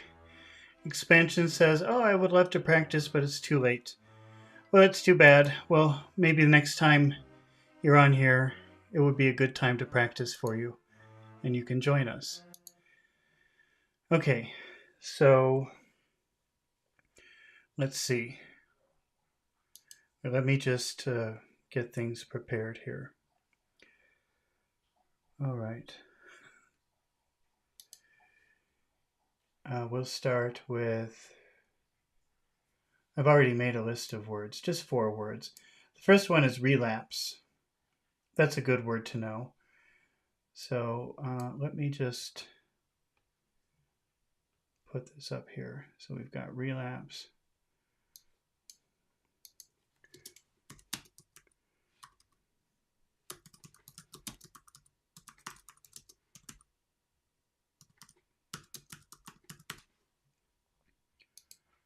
Okay.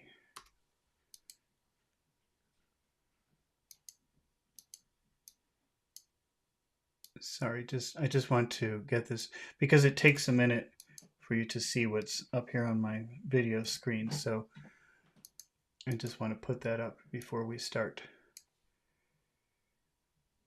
Just give me a second. All right.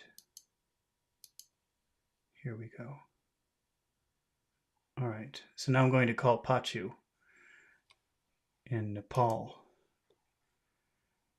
And then we can start. So let's see.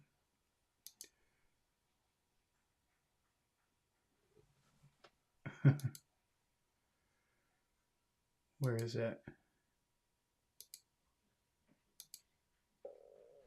Let's see. Hello.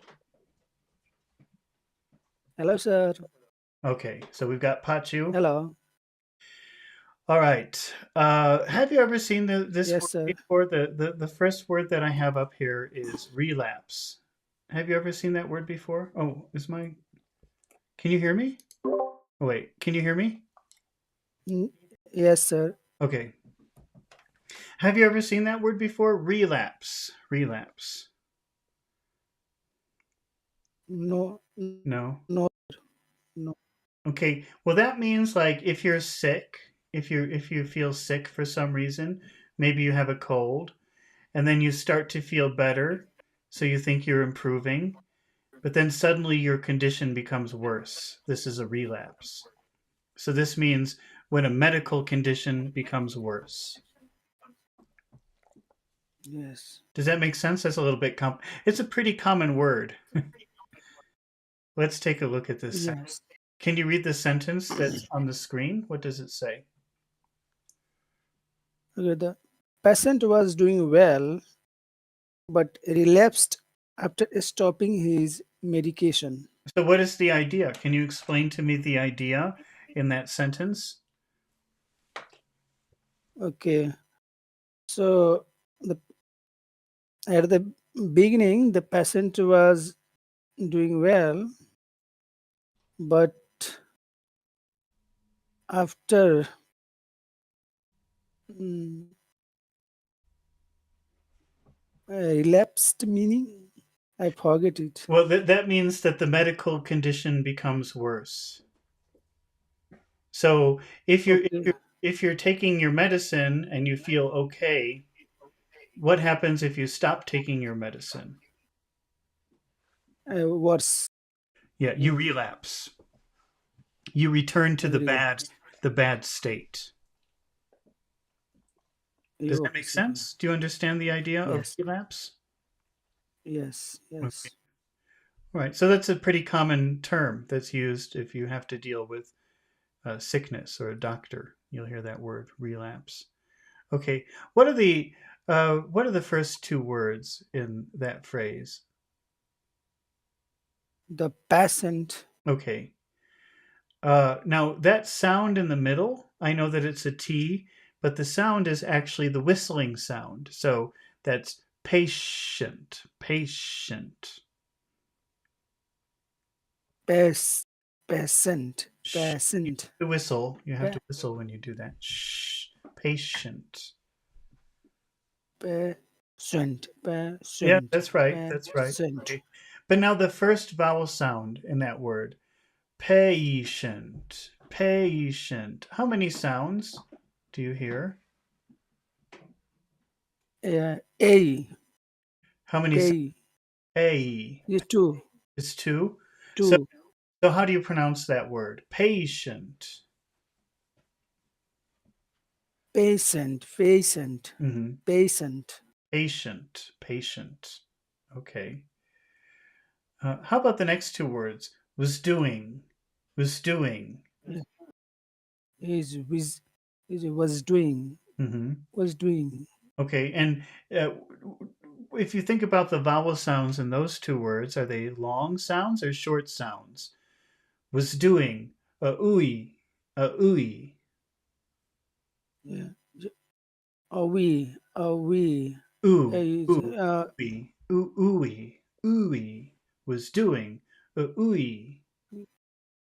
We, we. Yeah, Uh, doing is long. doing, that's long. How about was? Was. Is that long or short? It's a short. Okay. What if we Was say the four words together? Then we'll have long, short, we'll have short, long, short, long. The patient was doing. the patient was doing. Okay, is it patient or patient?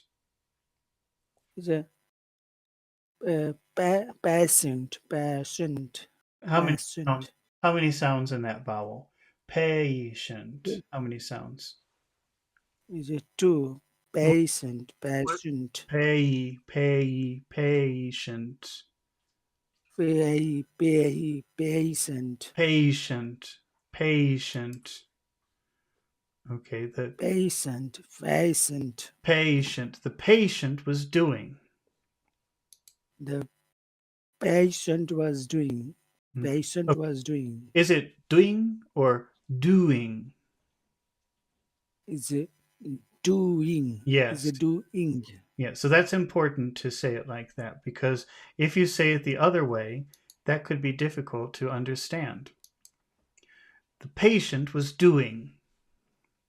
The patient was doing. Hmm. How about the next word? Well. What do you think about the vowel sound in that word? Well. Is that a big vowel sound or a little vowel sound? Well. Al is well, well. Sort. Okay.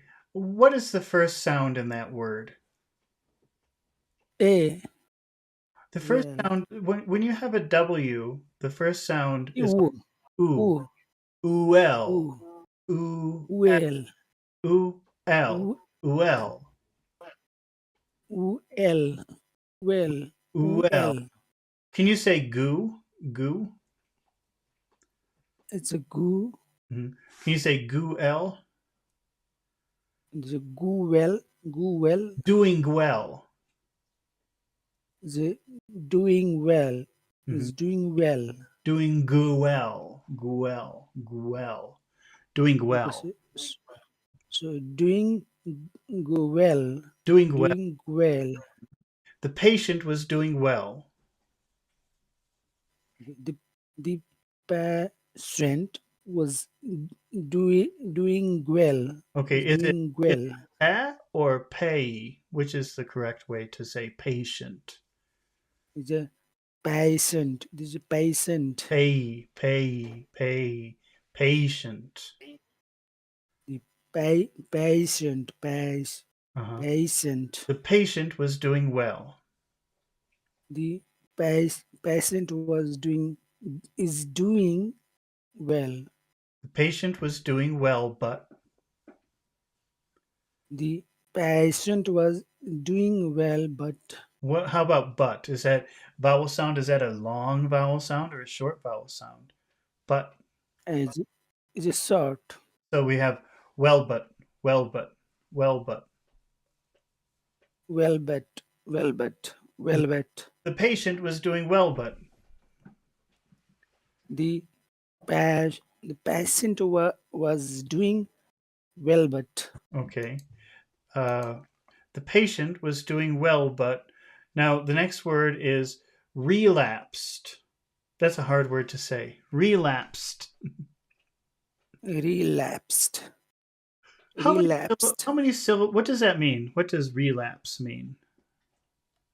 Yeah, relapsed means so for example, the patient was uh, taking medicine, but after um, when he left medication, Mm. his condition became worse. Yeah, that's right. So it means returning to the bad, the bad state.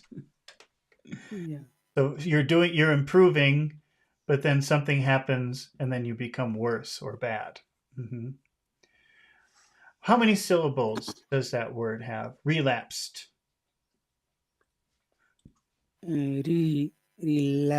Relapsed. Yeah, it's a three. Not really, it's two because that lapsed. That's there's no syllable sound in there. It's Okay. just a lot of consonants together. Lapsed. Okay. So relapse two. Okay. And what do you think about the accented syllable? Where is it? Relapsed, relapsed, relapsed, relapsed. Where's the accent? L- the lap. Relapsed, relapsed. I think it would be better to put it on the Okay. relapsed. Okay. So relapsed. Relapsed. Can you say re? The Relapsed. relapsed. Okay. So we have well, but, well, but, well, but, Well, but well, well, but but relapsed. relapsed. Can you say all three words together? Well, but relapsed. Well, but relapsed. The patient was doing well, but relapsed. The patient was doing well, but relapsed. Okay. But relapsed. Is it patient or patient? Which one? Is a patient. Is a A patient. patient. A patient. A patient. Patient. The patient was doing well, but relapsed. The patient was doing well, but relapsed. What is the next word? Is after. After. After. Uh, uh, uh. Are those long A, vowel or short vowel sounds? is a first is long. Okay. And the A, second. is a short. Okay. Relapse. Can you say after? After. Can you say dafter? After. Relapsed after? Relapse. After. See, that's easier because then you don't have to say spst, spst, relapsed, pst. Now you can say pst after because after starts with a vowel. You can say relapsed after, and that's much easier to pronounce. Relapse. After. Yeah, Relapse. After. and that's how people will say it. That's how it's pronounced anyway. So Yeah. the patient was doing well, but relapsed after. The patient was doing well, but relapsed after. Okay, is it patient or patient? Which one? The the patient. The patient. Patient. Yeah. So the patient was doing well, but relapsed after. The patient was doing well, but relapsed after. Now, what about the next word? Stopping. Stopping. Ah, eh. Ah, eh. Are those long sounds or short vowel sounds? Stopping. Stop is a prolong. Ah, eh. Ah, eh. Stopping. Stopping. Long and then short. A Long, short. Long, short. is long short. Uh huh. Long short. After stopping. After stopping, Hmm. The patient was doing well, but relapsed after stopping. the patient was doing well, but relapsed after stopping. Okay, is it doing well or doing well? Which one? Which Is no better? is doing well. Doing well. So it's kind of the opposite of Indian languages. And so instead of doing well, Yes. it's doing well. You go down instead of up. So Exactly. the patient was doing well. The patient was doing well, but relapsed after stopping. The patient was doing well, but relapsed after stopping. Okay. Now, the word his, there's a vowel sound in the middle. His. Is that a big sound or a little sound? A long sound or a short sound? His. Yeah, it's a short. Well, I think it's long if you say it as a separate word. His. It's pretty big. I. But in the middle of a sentence, it's short. So, how will you say stopping and his like one word? This stopping Giz. is Say giz. Stopping is. Stopping is. stopping is Yeah. stopping After stopping is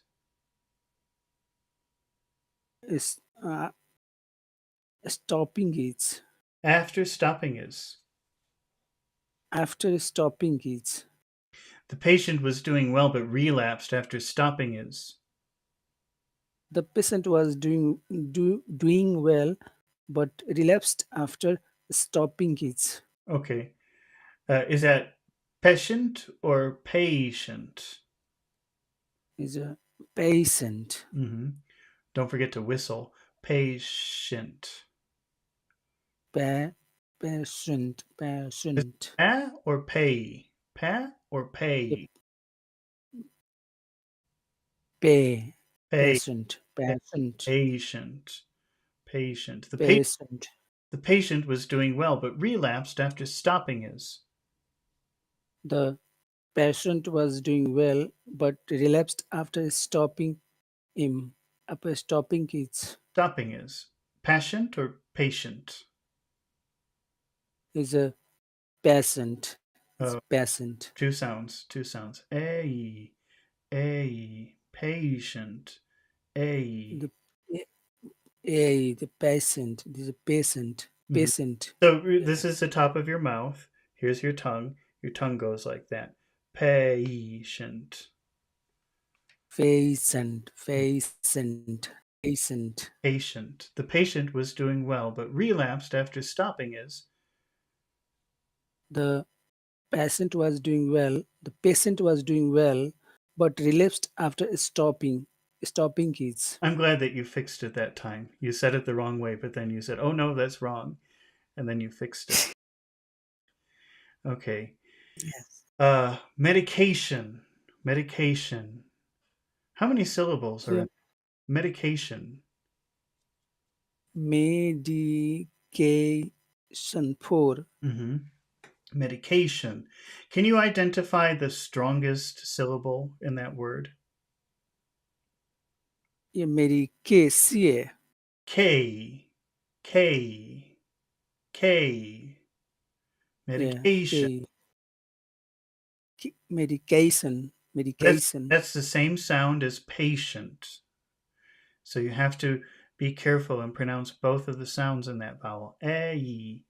A. Just pull your tongue back. Medication. K. Medi- A.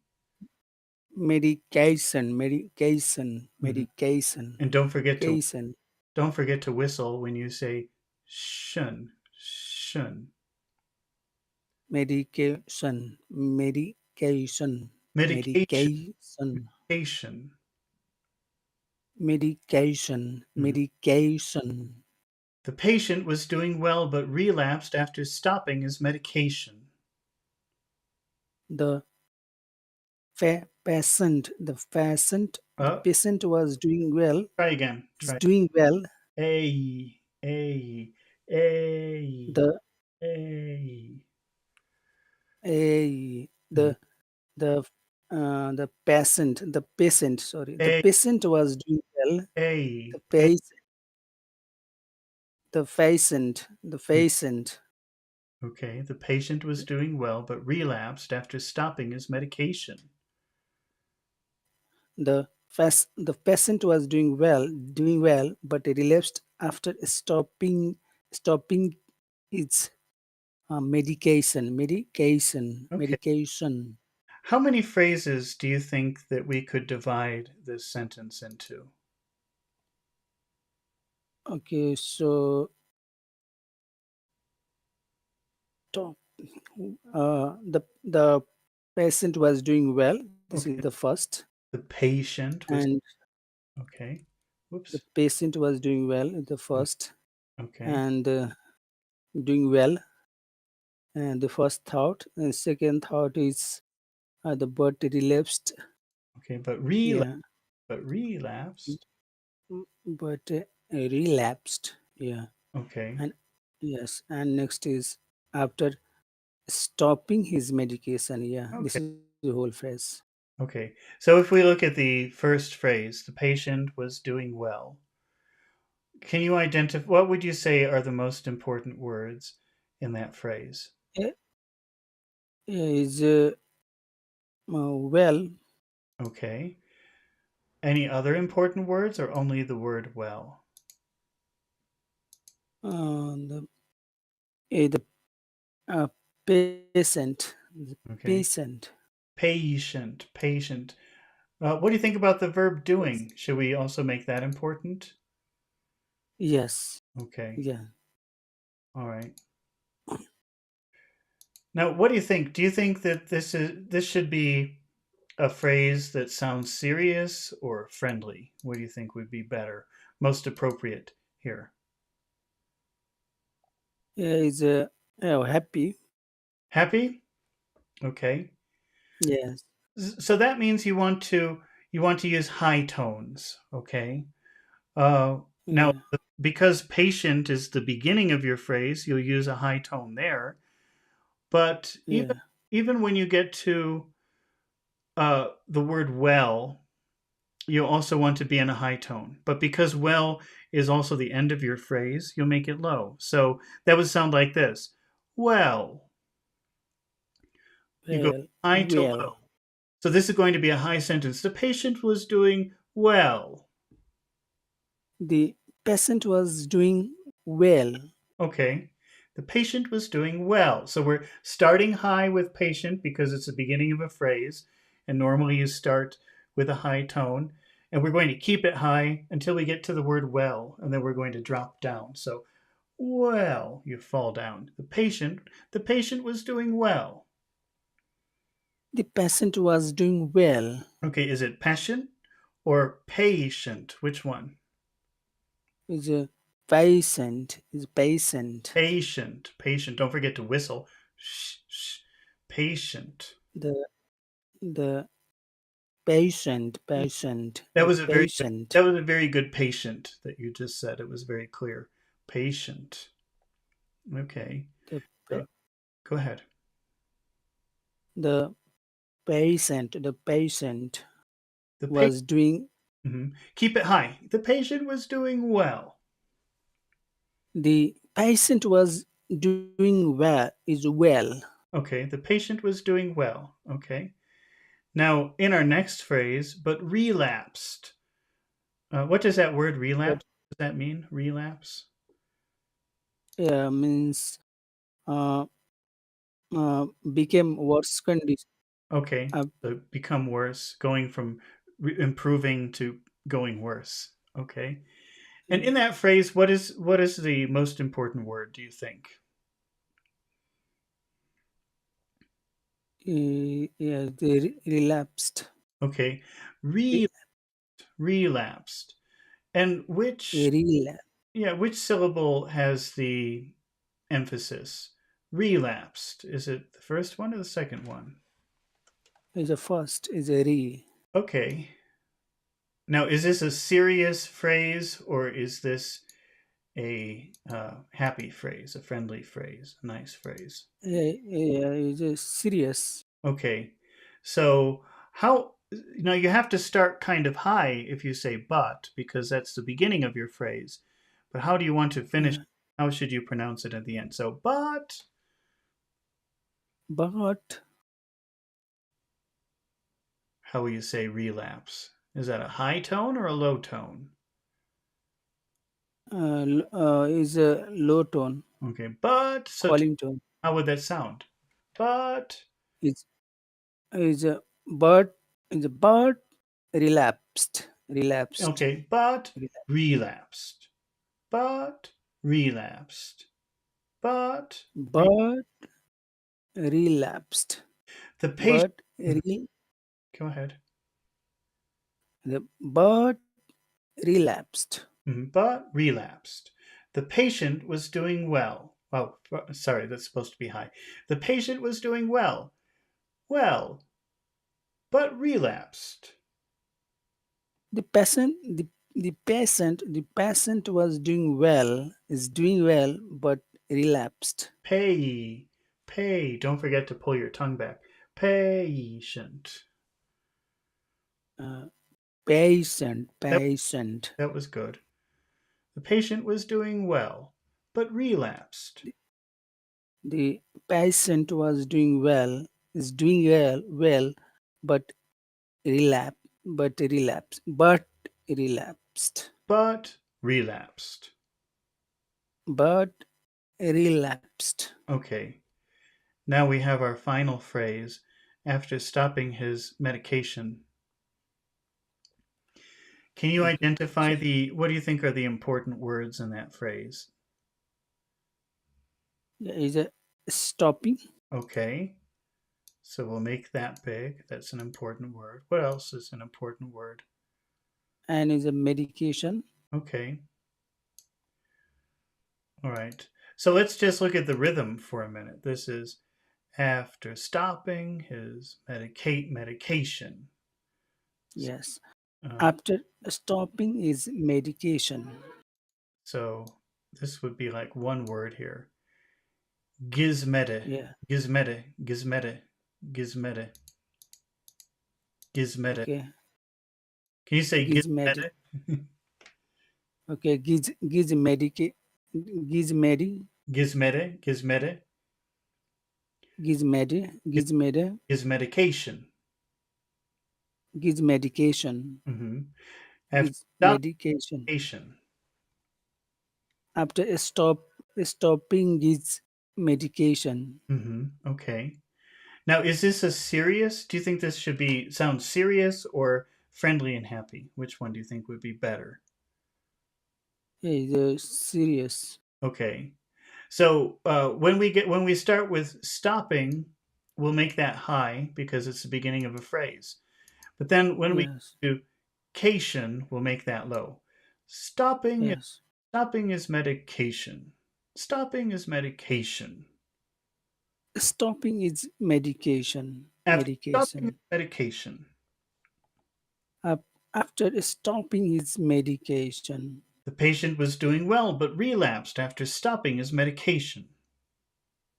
the the the patient was doing well but relapsed after stopping his medication. How would you make a yes no question with the patient relapsed? Okay,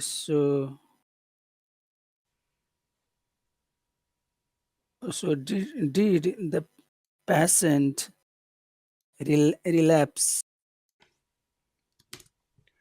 Can you repeat that, please? Did the patient Okay. relapse? How do you say that word patient? How many sounds are in there? Is it two? What are the two sounds? The AE, A, AE. A, A, A. Can you say that again? Make the question again. Did the patient Pay, relapse? pay, pay. Don't forget, you just pull your tongue back.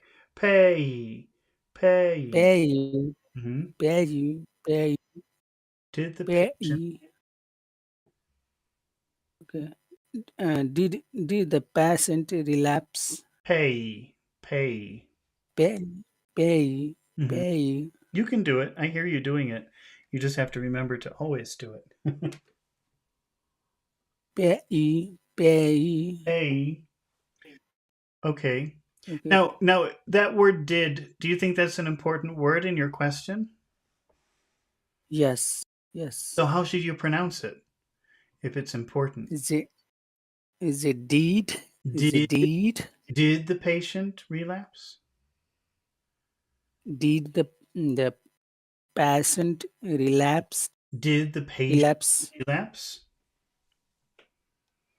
Did the patient relapse? Patient or patient? Is a patient the That- patient yeah, patient you can do it. You just patient. You just have to remember to do it. That's all. Okay. Did the Yes. patient relapse? Okay. How would you answer no? No, the the patient didn't relapse. Patient or patient? Is a patient. The Pay, patient. pay. So pay. Pull your tongue back. Patient. Patient. Patient. That's good. Now it's clear, Patient. clear when you do it like that. Okay. All right. Let's move on to another word that we got from chapter 12 of Dracula, and that is the word utter. Utter. Do you know that word? Have you seen? That's a pretty common word. Yes. What does that mean? Utter. Yeah, is like utterance. Yeah, is a Oh, pronounce that clear. that's Yeah. true. Okay, utter could mean something like say. But if utter is an adverb, what does it mean? It's very common. Yeah, this Verb. yeah, it means clear. So, clear. Well, it Yeah. means like 100%, complete, 100%. Okay. So Yeah, what is 100%. utter joy? In our sentence, I don't know if you can see the sentence yet, but in Yes, the I sentence see. it Yeah. says utter joy. What does that mean? Utter joy. He felt utter joy. Yeah, means 100% enjoyment, Happiness. 100%. happiness. Okay. All right. Can you read the Yes. phrase? What does it say? So he felt utter joy when he won the prize. Okay. Can you say the first two words? How do you pronounce the first two words? As he felt, Okay. he felt. Now, so we have e, e. What do you think about those two vowel sounds? E. Yeah, is long. Ea Which one is long? Both? One? Which one? is a felt. Is a he? It could be. He felt. It's possible that you could make that long if you wanted to. He felt. Maybe not, though. Maybe we'll keep it short. E. Okay. I think that sounds better if we do e. E. Yeah. So Ea. maybe the second one is long. He felt. Yes. He felt. So this is He e. felt. E. He felt. He felt. He, he felt. He Okay. What felt. about the next two words? How would you read those two words together? Okay. So he felt utter joy. Is utter joy. Okay. I'm going to say the second word very slowly, and I want you to think about the vowel sounds in the word, okay? Yes. Joy, joy, joey, joey. How many vowel sounds are at the end of that word? Joey. Three Yeah, what are the sounds you hear? Oh, is O E. joy, Is jo jo jo we joy, we joy. That's hard. joy That's good. joy Joy. joy You have to give a kiss and then smile. Joy. Joy. is joy joy Joy. joy. Joy. Joy. Yeah. Okay. Is Utter joy. Utter is joy. utter is utter joy. Joy. Joy. It joy Joy. Don't joy. don't don't exaggerate that middle too much. It sounds like you're saying Joey, which is a name. So try Okay. to don't make it too powerful in the middle, just very small. Joy. So utter joy That's joy. that's like that, like that. Okay. So we have utter, uh. Are those big sounds or little sounds? Uh, utter, Are those long sounds or short sounds? uh, uh, Uh, uh. Are those big sounds? Are they long or short? Utter, utter. Are those long? Is a second is long, first is short. I think they're both short. It's not but it's not It's just Yeah. It's just short. Uh, Uh yes. uh. Uh, uh, Say that word. Utter, is utter is utter. utter. What does that mean when you say utter as an adverb? So it means 100% complete. All right. Now, what about the vowel sound in joy? Is that a big sound or a little sound? Long or short? Joy. Joey, Hmm. Joey Jo- is a long. Is It's really Joey. long. Utter joy. Utter joy. Is is utter joy. Utter Utter joy. joy. Hmm. He felt utter joy.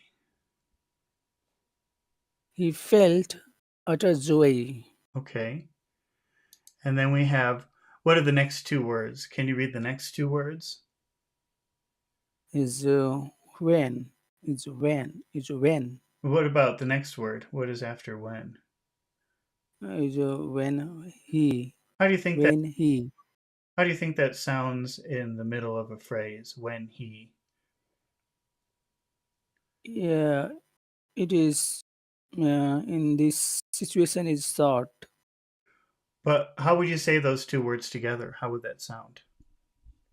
Okay, so when he. Yeah, When he. when he. When he.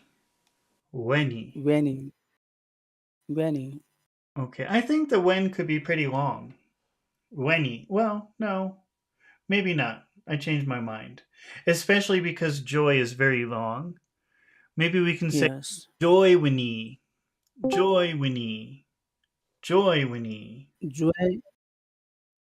Joy when he. Yes. Joy when he. Because then we can make our big small big small big small pattern. Joy winnie, joy winnie. Joy when he. Joy when he. Uh-huh. He felt utter joy winnie. He felt utter joy when he. Oh, Utter joy when he. joy winnie won. Joy winnie won. Joy winnie won. Mm, Joy when he won. Is that a big Joy when he is won. that a long word? One. Or is that a small word? Long or short? Is a long. It Is could a be. long. You could make it long if you want. Joy when you won. But let's make it short here, just to keep our big small big small big small. Okay. Rhythm. Okay. Joy when Yes. you won. You hear that? You hear how it's big joy when ye won. Joy when he won. Okay. So joy when he won. Mhm. Joy when he won. How about the word the? One the, one the, one the, one the. It's a wonder. Is It's big wonder. that a big sound? Yeah. The. It, small Okay. is the. So one the is one the, one the. It's like one small word. One the, one the, one the. Yeah. Is wonder. Wonder. What is Yeah. what is Once the final word in that phrase? is pride. Pride. Pri Pride. How many sounds, how many vowel sounds in the middle of that word? Prize. Prize. Yes. I. How many sounds do you hear? Prize. Yes. Okay, Two sound. what are the two sounds that you hear? Is I. Is I. I. I. Can you say that word? Prize. Is a prize. Hmm. Prize. Okay, is that a big sound or a little Prize. sound? Long or short? It's a big sound. It is a big sound. So we have two small sounds, like one word, wanta, and then a big sound. won the Won the prize. yeah won the prize. He felt utter joy when he won the prize.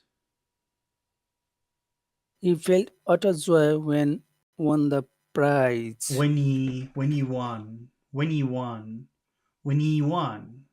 When he won the When he won, when he won the, when he won the, when he won the prize. when he won the prize. Okay. Now, how many phrases do you think we could divide this sentence into? Yes, so he felt utter joy is the first, Okay. and next is when he won the prize. Okay, so two. Yeah, two, two. Yes, Now, in the first phrase, he felt utter joy. What do yeah, you think are the most important words? Where can we focus? Where can we put the attention? yeah. Is utter Okay. Anything else? is also joy. Okay. How about felt? Yes, felt. Okay. So really, it's just he that we can ignore here. All right. Yes, Now, yeah, is this something where you would want to sound serious or happy and friendly? yeah. Is happy. Okay. So the phrase is pretty short. How will you say this? If probably you will start high in a high tone because that's how most uh, Yes, phrases start. And how will those words sound together in a high tone? yeah. So he he he felt utter joy. Okay, joy, Hey, joy. joy, joy. Okay, but because we're going with a high tone, we have to. It would probably be a good idea to finish your phrase in a low tone. So joy is going Yes, to go from high to low. Joy, joy, like that. joy, joy, So we'll say joy. kind of high. He felt utter joy, but we'll fall down at the end. He felt utter Yes, joy. he he felt utter joy. Okay, all right. Now in the second phrase, what are the important words? So in second is one, Okay, one. anything else? Hey, the prize. Okay, okay. And is this a happy sounding phrase or is this a serious sounding phrase, do you think? It's happy, All right. happy. So that means we'll start with when we'll start making that high. One will be really high, and but then when we get to prize, because it's happy sounding, we'll start high, but we have to finish low because it's the end of the phrase. So Yes, prize, prize, the prize. prize, prize, prize.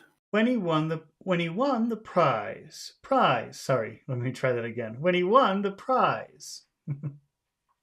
When he won the prize, He when he felt won the go prize, ahead. He felt utter joy when he won the prize.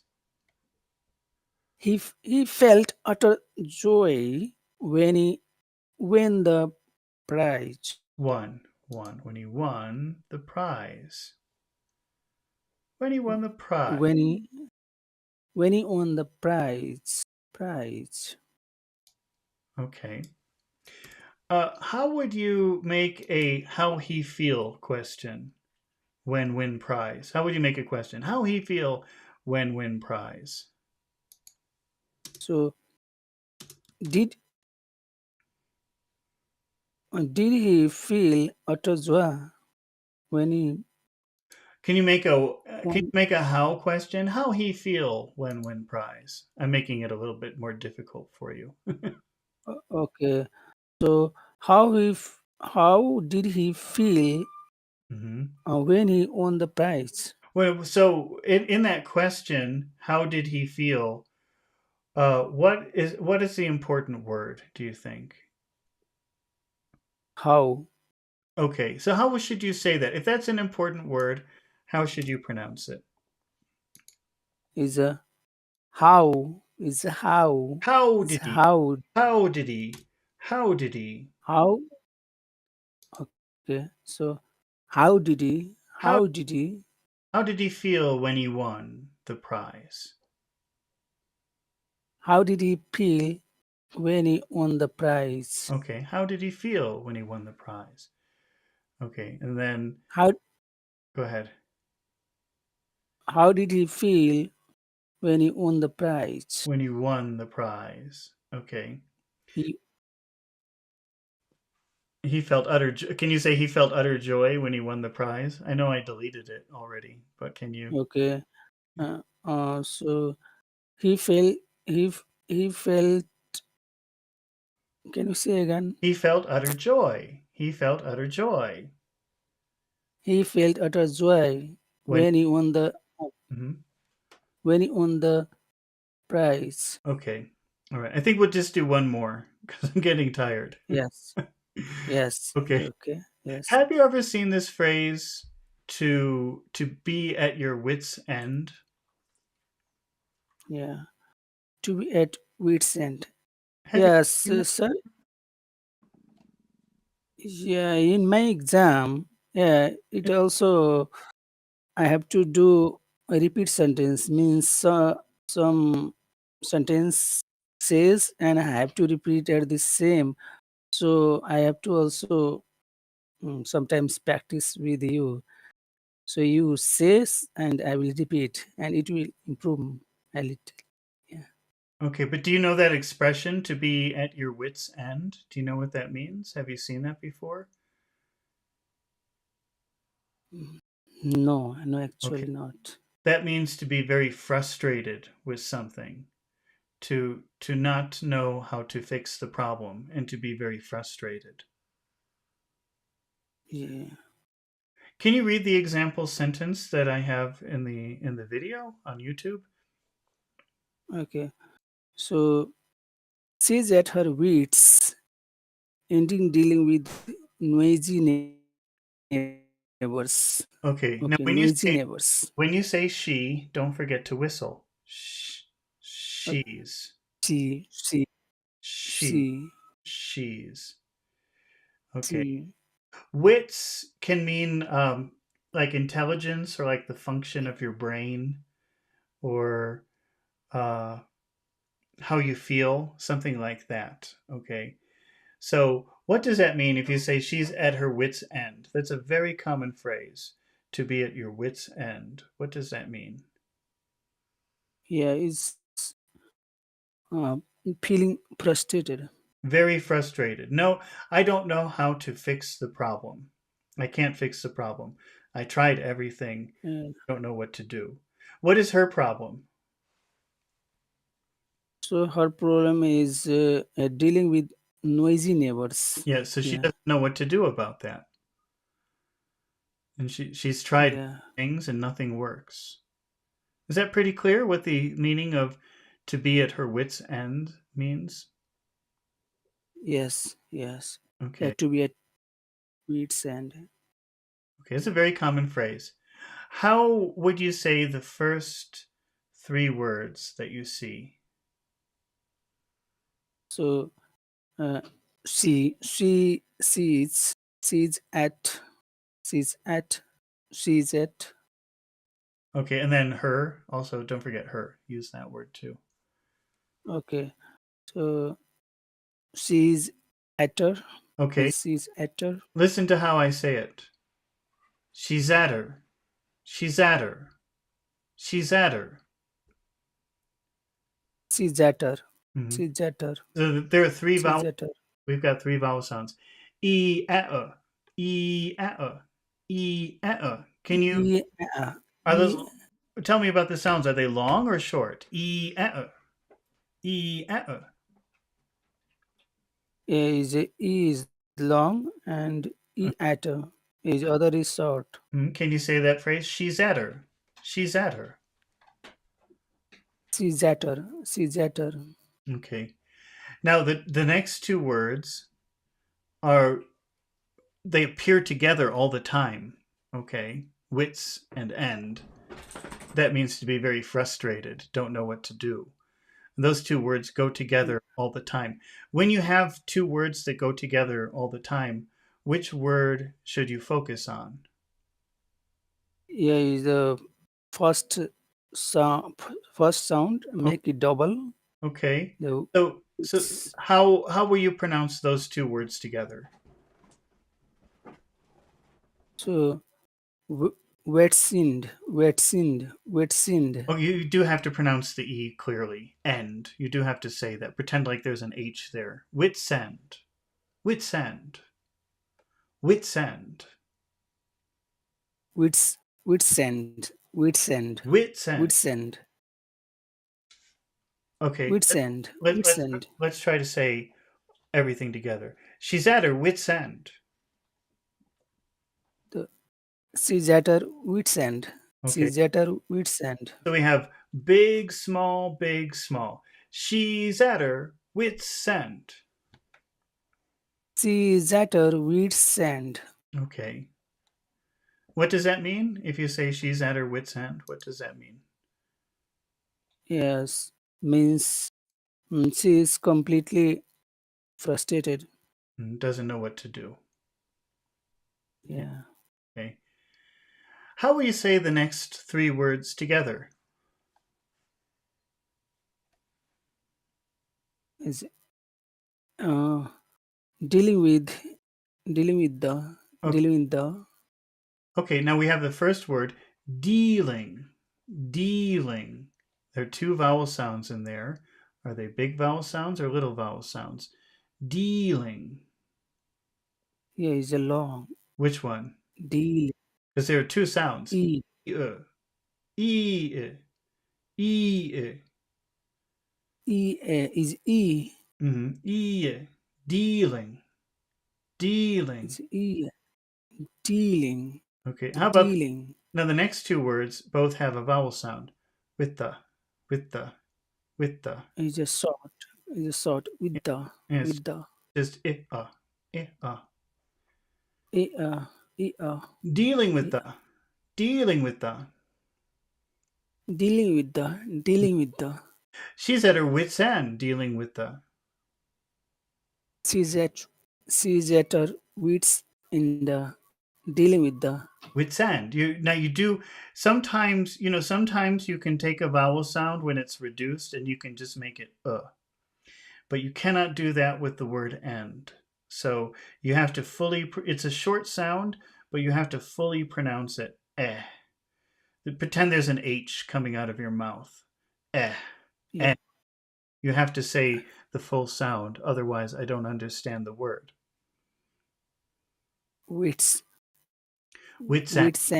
wits and Yeah, let's pretend they're both big sounds. They're not really, but let's just. It's better if you pretend they're both big. Wits end.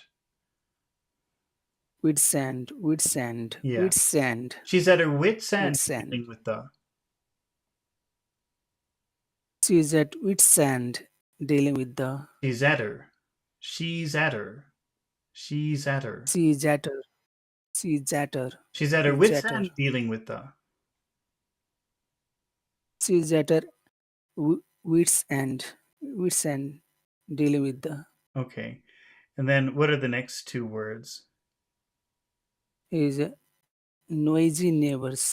Okay, noisy, noisy. What So do you no, two vowel sounds in there? Are they big or small? it's big. It's oi, noi. Oi. So it's big and then small. Oi. Oi. Yeah, Oi. it's oi. Yeah, it's a big, small. Noisy. Oi, Noisy. Noisy. noisy, noisy. How It about sounds like noisy. yeah, noisy. And how about the next word? Are those long sounds or short It's, sounds? A. A. yeah, is first is long, ne, never. And the second neighbor. one is short. A. A, So then we have the yeah, common pattern of big, small, noisy neighbors. That's the rhythm. yeah. Is a noisy neighbors. With the noisy neighbors. Is a noisy neighbors. With the noisy neighbors. With the noisy neighbors. Dealing with the noisy neighbors. Dealing with the noisy neighbors. Wits end dealing with the noisy neighbors. It's dealing with the noisy neighbors. Wits end dealing with the noisy neighbors. Wits end dealing with the noisy neighbors. She's at her wits end dealing with the noisy neighbors. She's at wits end dealing with the noisy neighbors. At her. She's at her. She's at her wits end dealing with the noisy neighbors. She's at wits end dealing with the noisy neighbors. All right. Now, how many phrases do you think we could divide this sentence into? Yeah, the she's at her wits end Okay. is the first, and another is dealing with, dealing with, Okay. and dealing with the noisy neighbor. Yeah, okay. Now, what do you think about this? First of all, in this first phrase, she's at her wits' end. What would you say? She's at wits. What are the important words in that phrase? Yeah, is a wits end, Okay, so wits end, so let's just highlight wits because this is really like one phrase. Wits end. wits Anything else? end. Any other words or just wits? Is end and end Well, because end. because this is like a phrase that the two words are always going together, we'll kind of Yeah, ignore the word end. That's not so important. The word that we'll focus on will be the first word, wits. yeah, wits. But Okay. what about she? I think that we should maybe say she. Yes. Now, is this a serious sounding phrase or is this a happy, friendly sounding phrase? Hey, it's serious. Okay. How would you pronounce the final two? If this is serious, then how should you pronounce the final two words of this phrase? Yeah, it's a falling tone. Okay, tell me how that sounds. Yeah, it's a, her wits. Her Wit, wits end. wits end, wits end, Wits end. Wits end. wits end. But now, because she is starting the phrase, how would that sound? How does that word she sound at the beginning of the phrase? Yeah, it's a rising tone. Okay, Yeah, it's a what's a high tone? siege. Siege. She's at her wits end. She's at her wits end. She's at her wits end. Okay, She's at wits end. all right. Now, what are the important words in the next phrase? Dealing with. Yeah, it's a dealing. Okay, Dealing.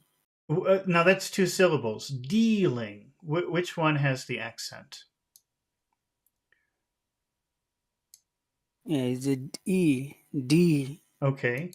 So now is this a serious sounding phrase or is this a happy sounding phrase, do you think? Yeah, it's a serious. Yeah, Okay. it's serious. Okay, so we have a little problem because this is dealing is the beginning of a phrase, but it also should sound so it should start high, but Yes.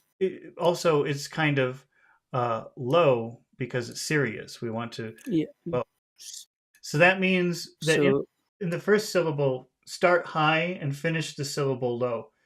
Dealing yeah, they dealing with. mhm.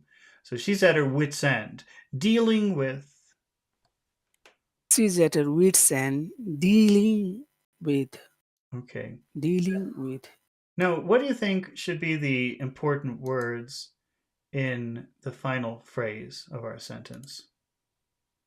is noisy. Noisy. Maybe both, Well, it's funny because I think noisy neighbors, unfortunately, those Yeah. words always go together. Yes. So, Okay. So yeah, so yeah, both. we'll focus on the word noisy. Did you ever have Yes. noisy neighbors? Yes. They're very annoying. Okay. Yeah. All right. So we're just going to focus on the word noisy, and it's kind of the beginning of the phrase and the end of the phrase. Is this serious or happy tone? Yeah, it's serious. Okay. So that means since it's also the beginning of the phrase, we're going to have to start high and finish low this time. Yeah. So how would you say this? This would be a falling tone. How would you say that? Yeah. It noisy. It's No, noisy. noisy, Noi- noisy. Fall down noi- at the end. Okay. Noisy. It's Okay. noisy. Noisy, noisy, Noisy. It's noisy. noisy, noisy. Fall down. It's noisy. It's noisy. Yeah, and then stay down there because then you want to say neighbors in a low tone. You're finished. So you want to just Okay. keep that at the same low tone. Noisy neighbors. The noisy neighbors. Yeah, the noisy neighbors. The noisy neighbors. She's at her wits' end, dealing with the noisy neighbors. She's at her wits' end dealing with the noisy neighbors. Okay, all right. How can you make a is can you make a she at her wits end question? No, make a why question. Okay. Why at wits end? How would you make a why question? Why at wits end? So okay. So why is she at her wits' end? Okay, don't forget to whistle when you say she. She. Okay. Is she Hmm.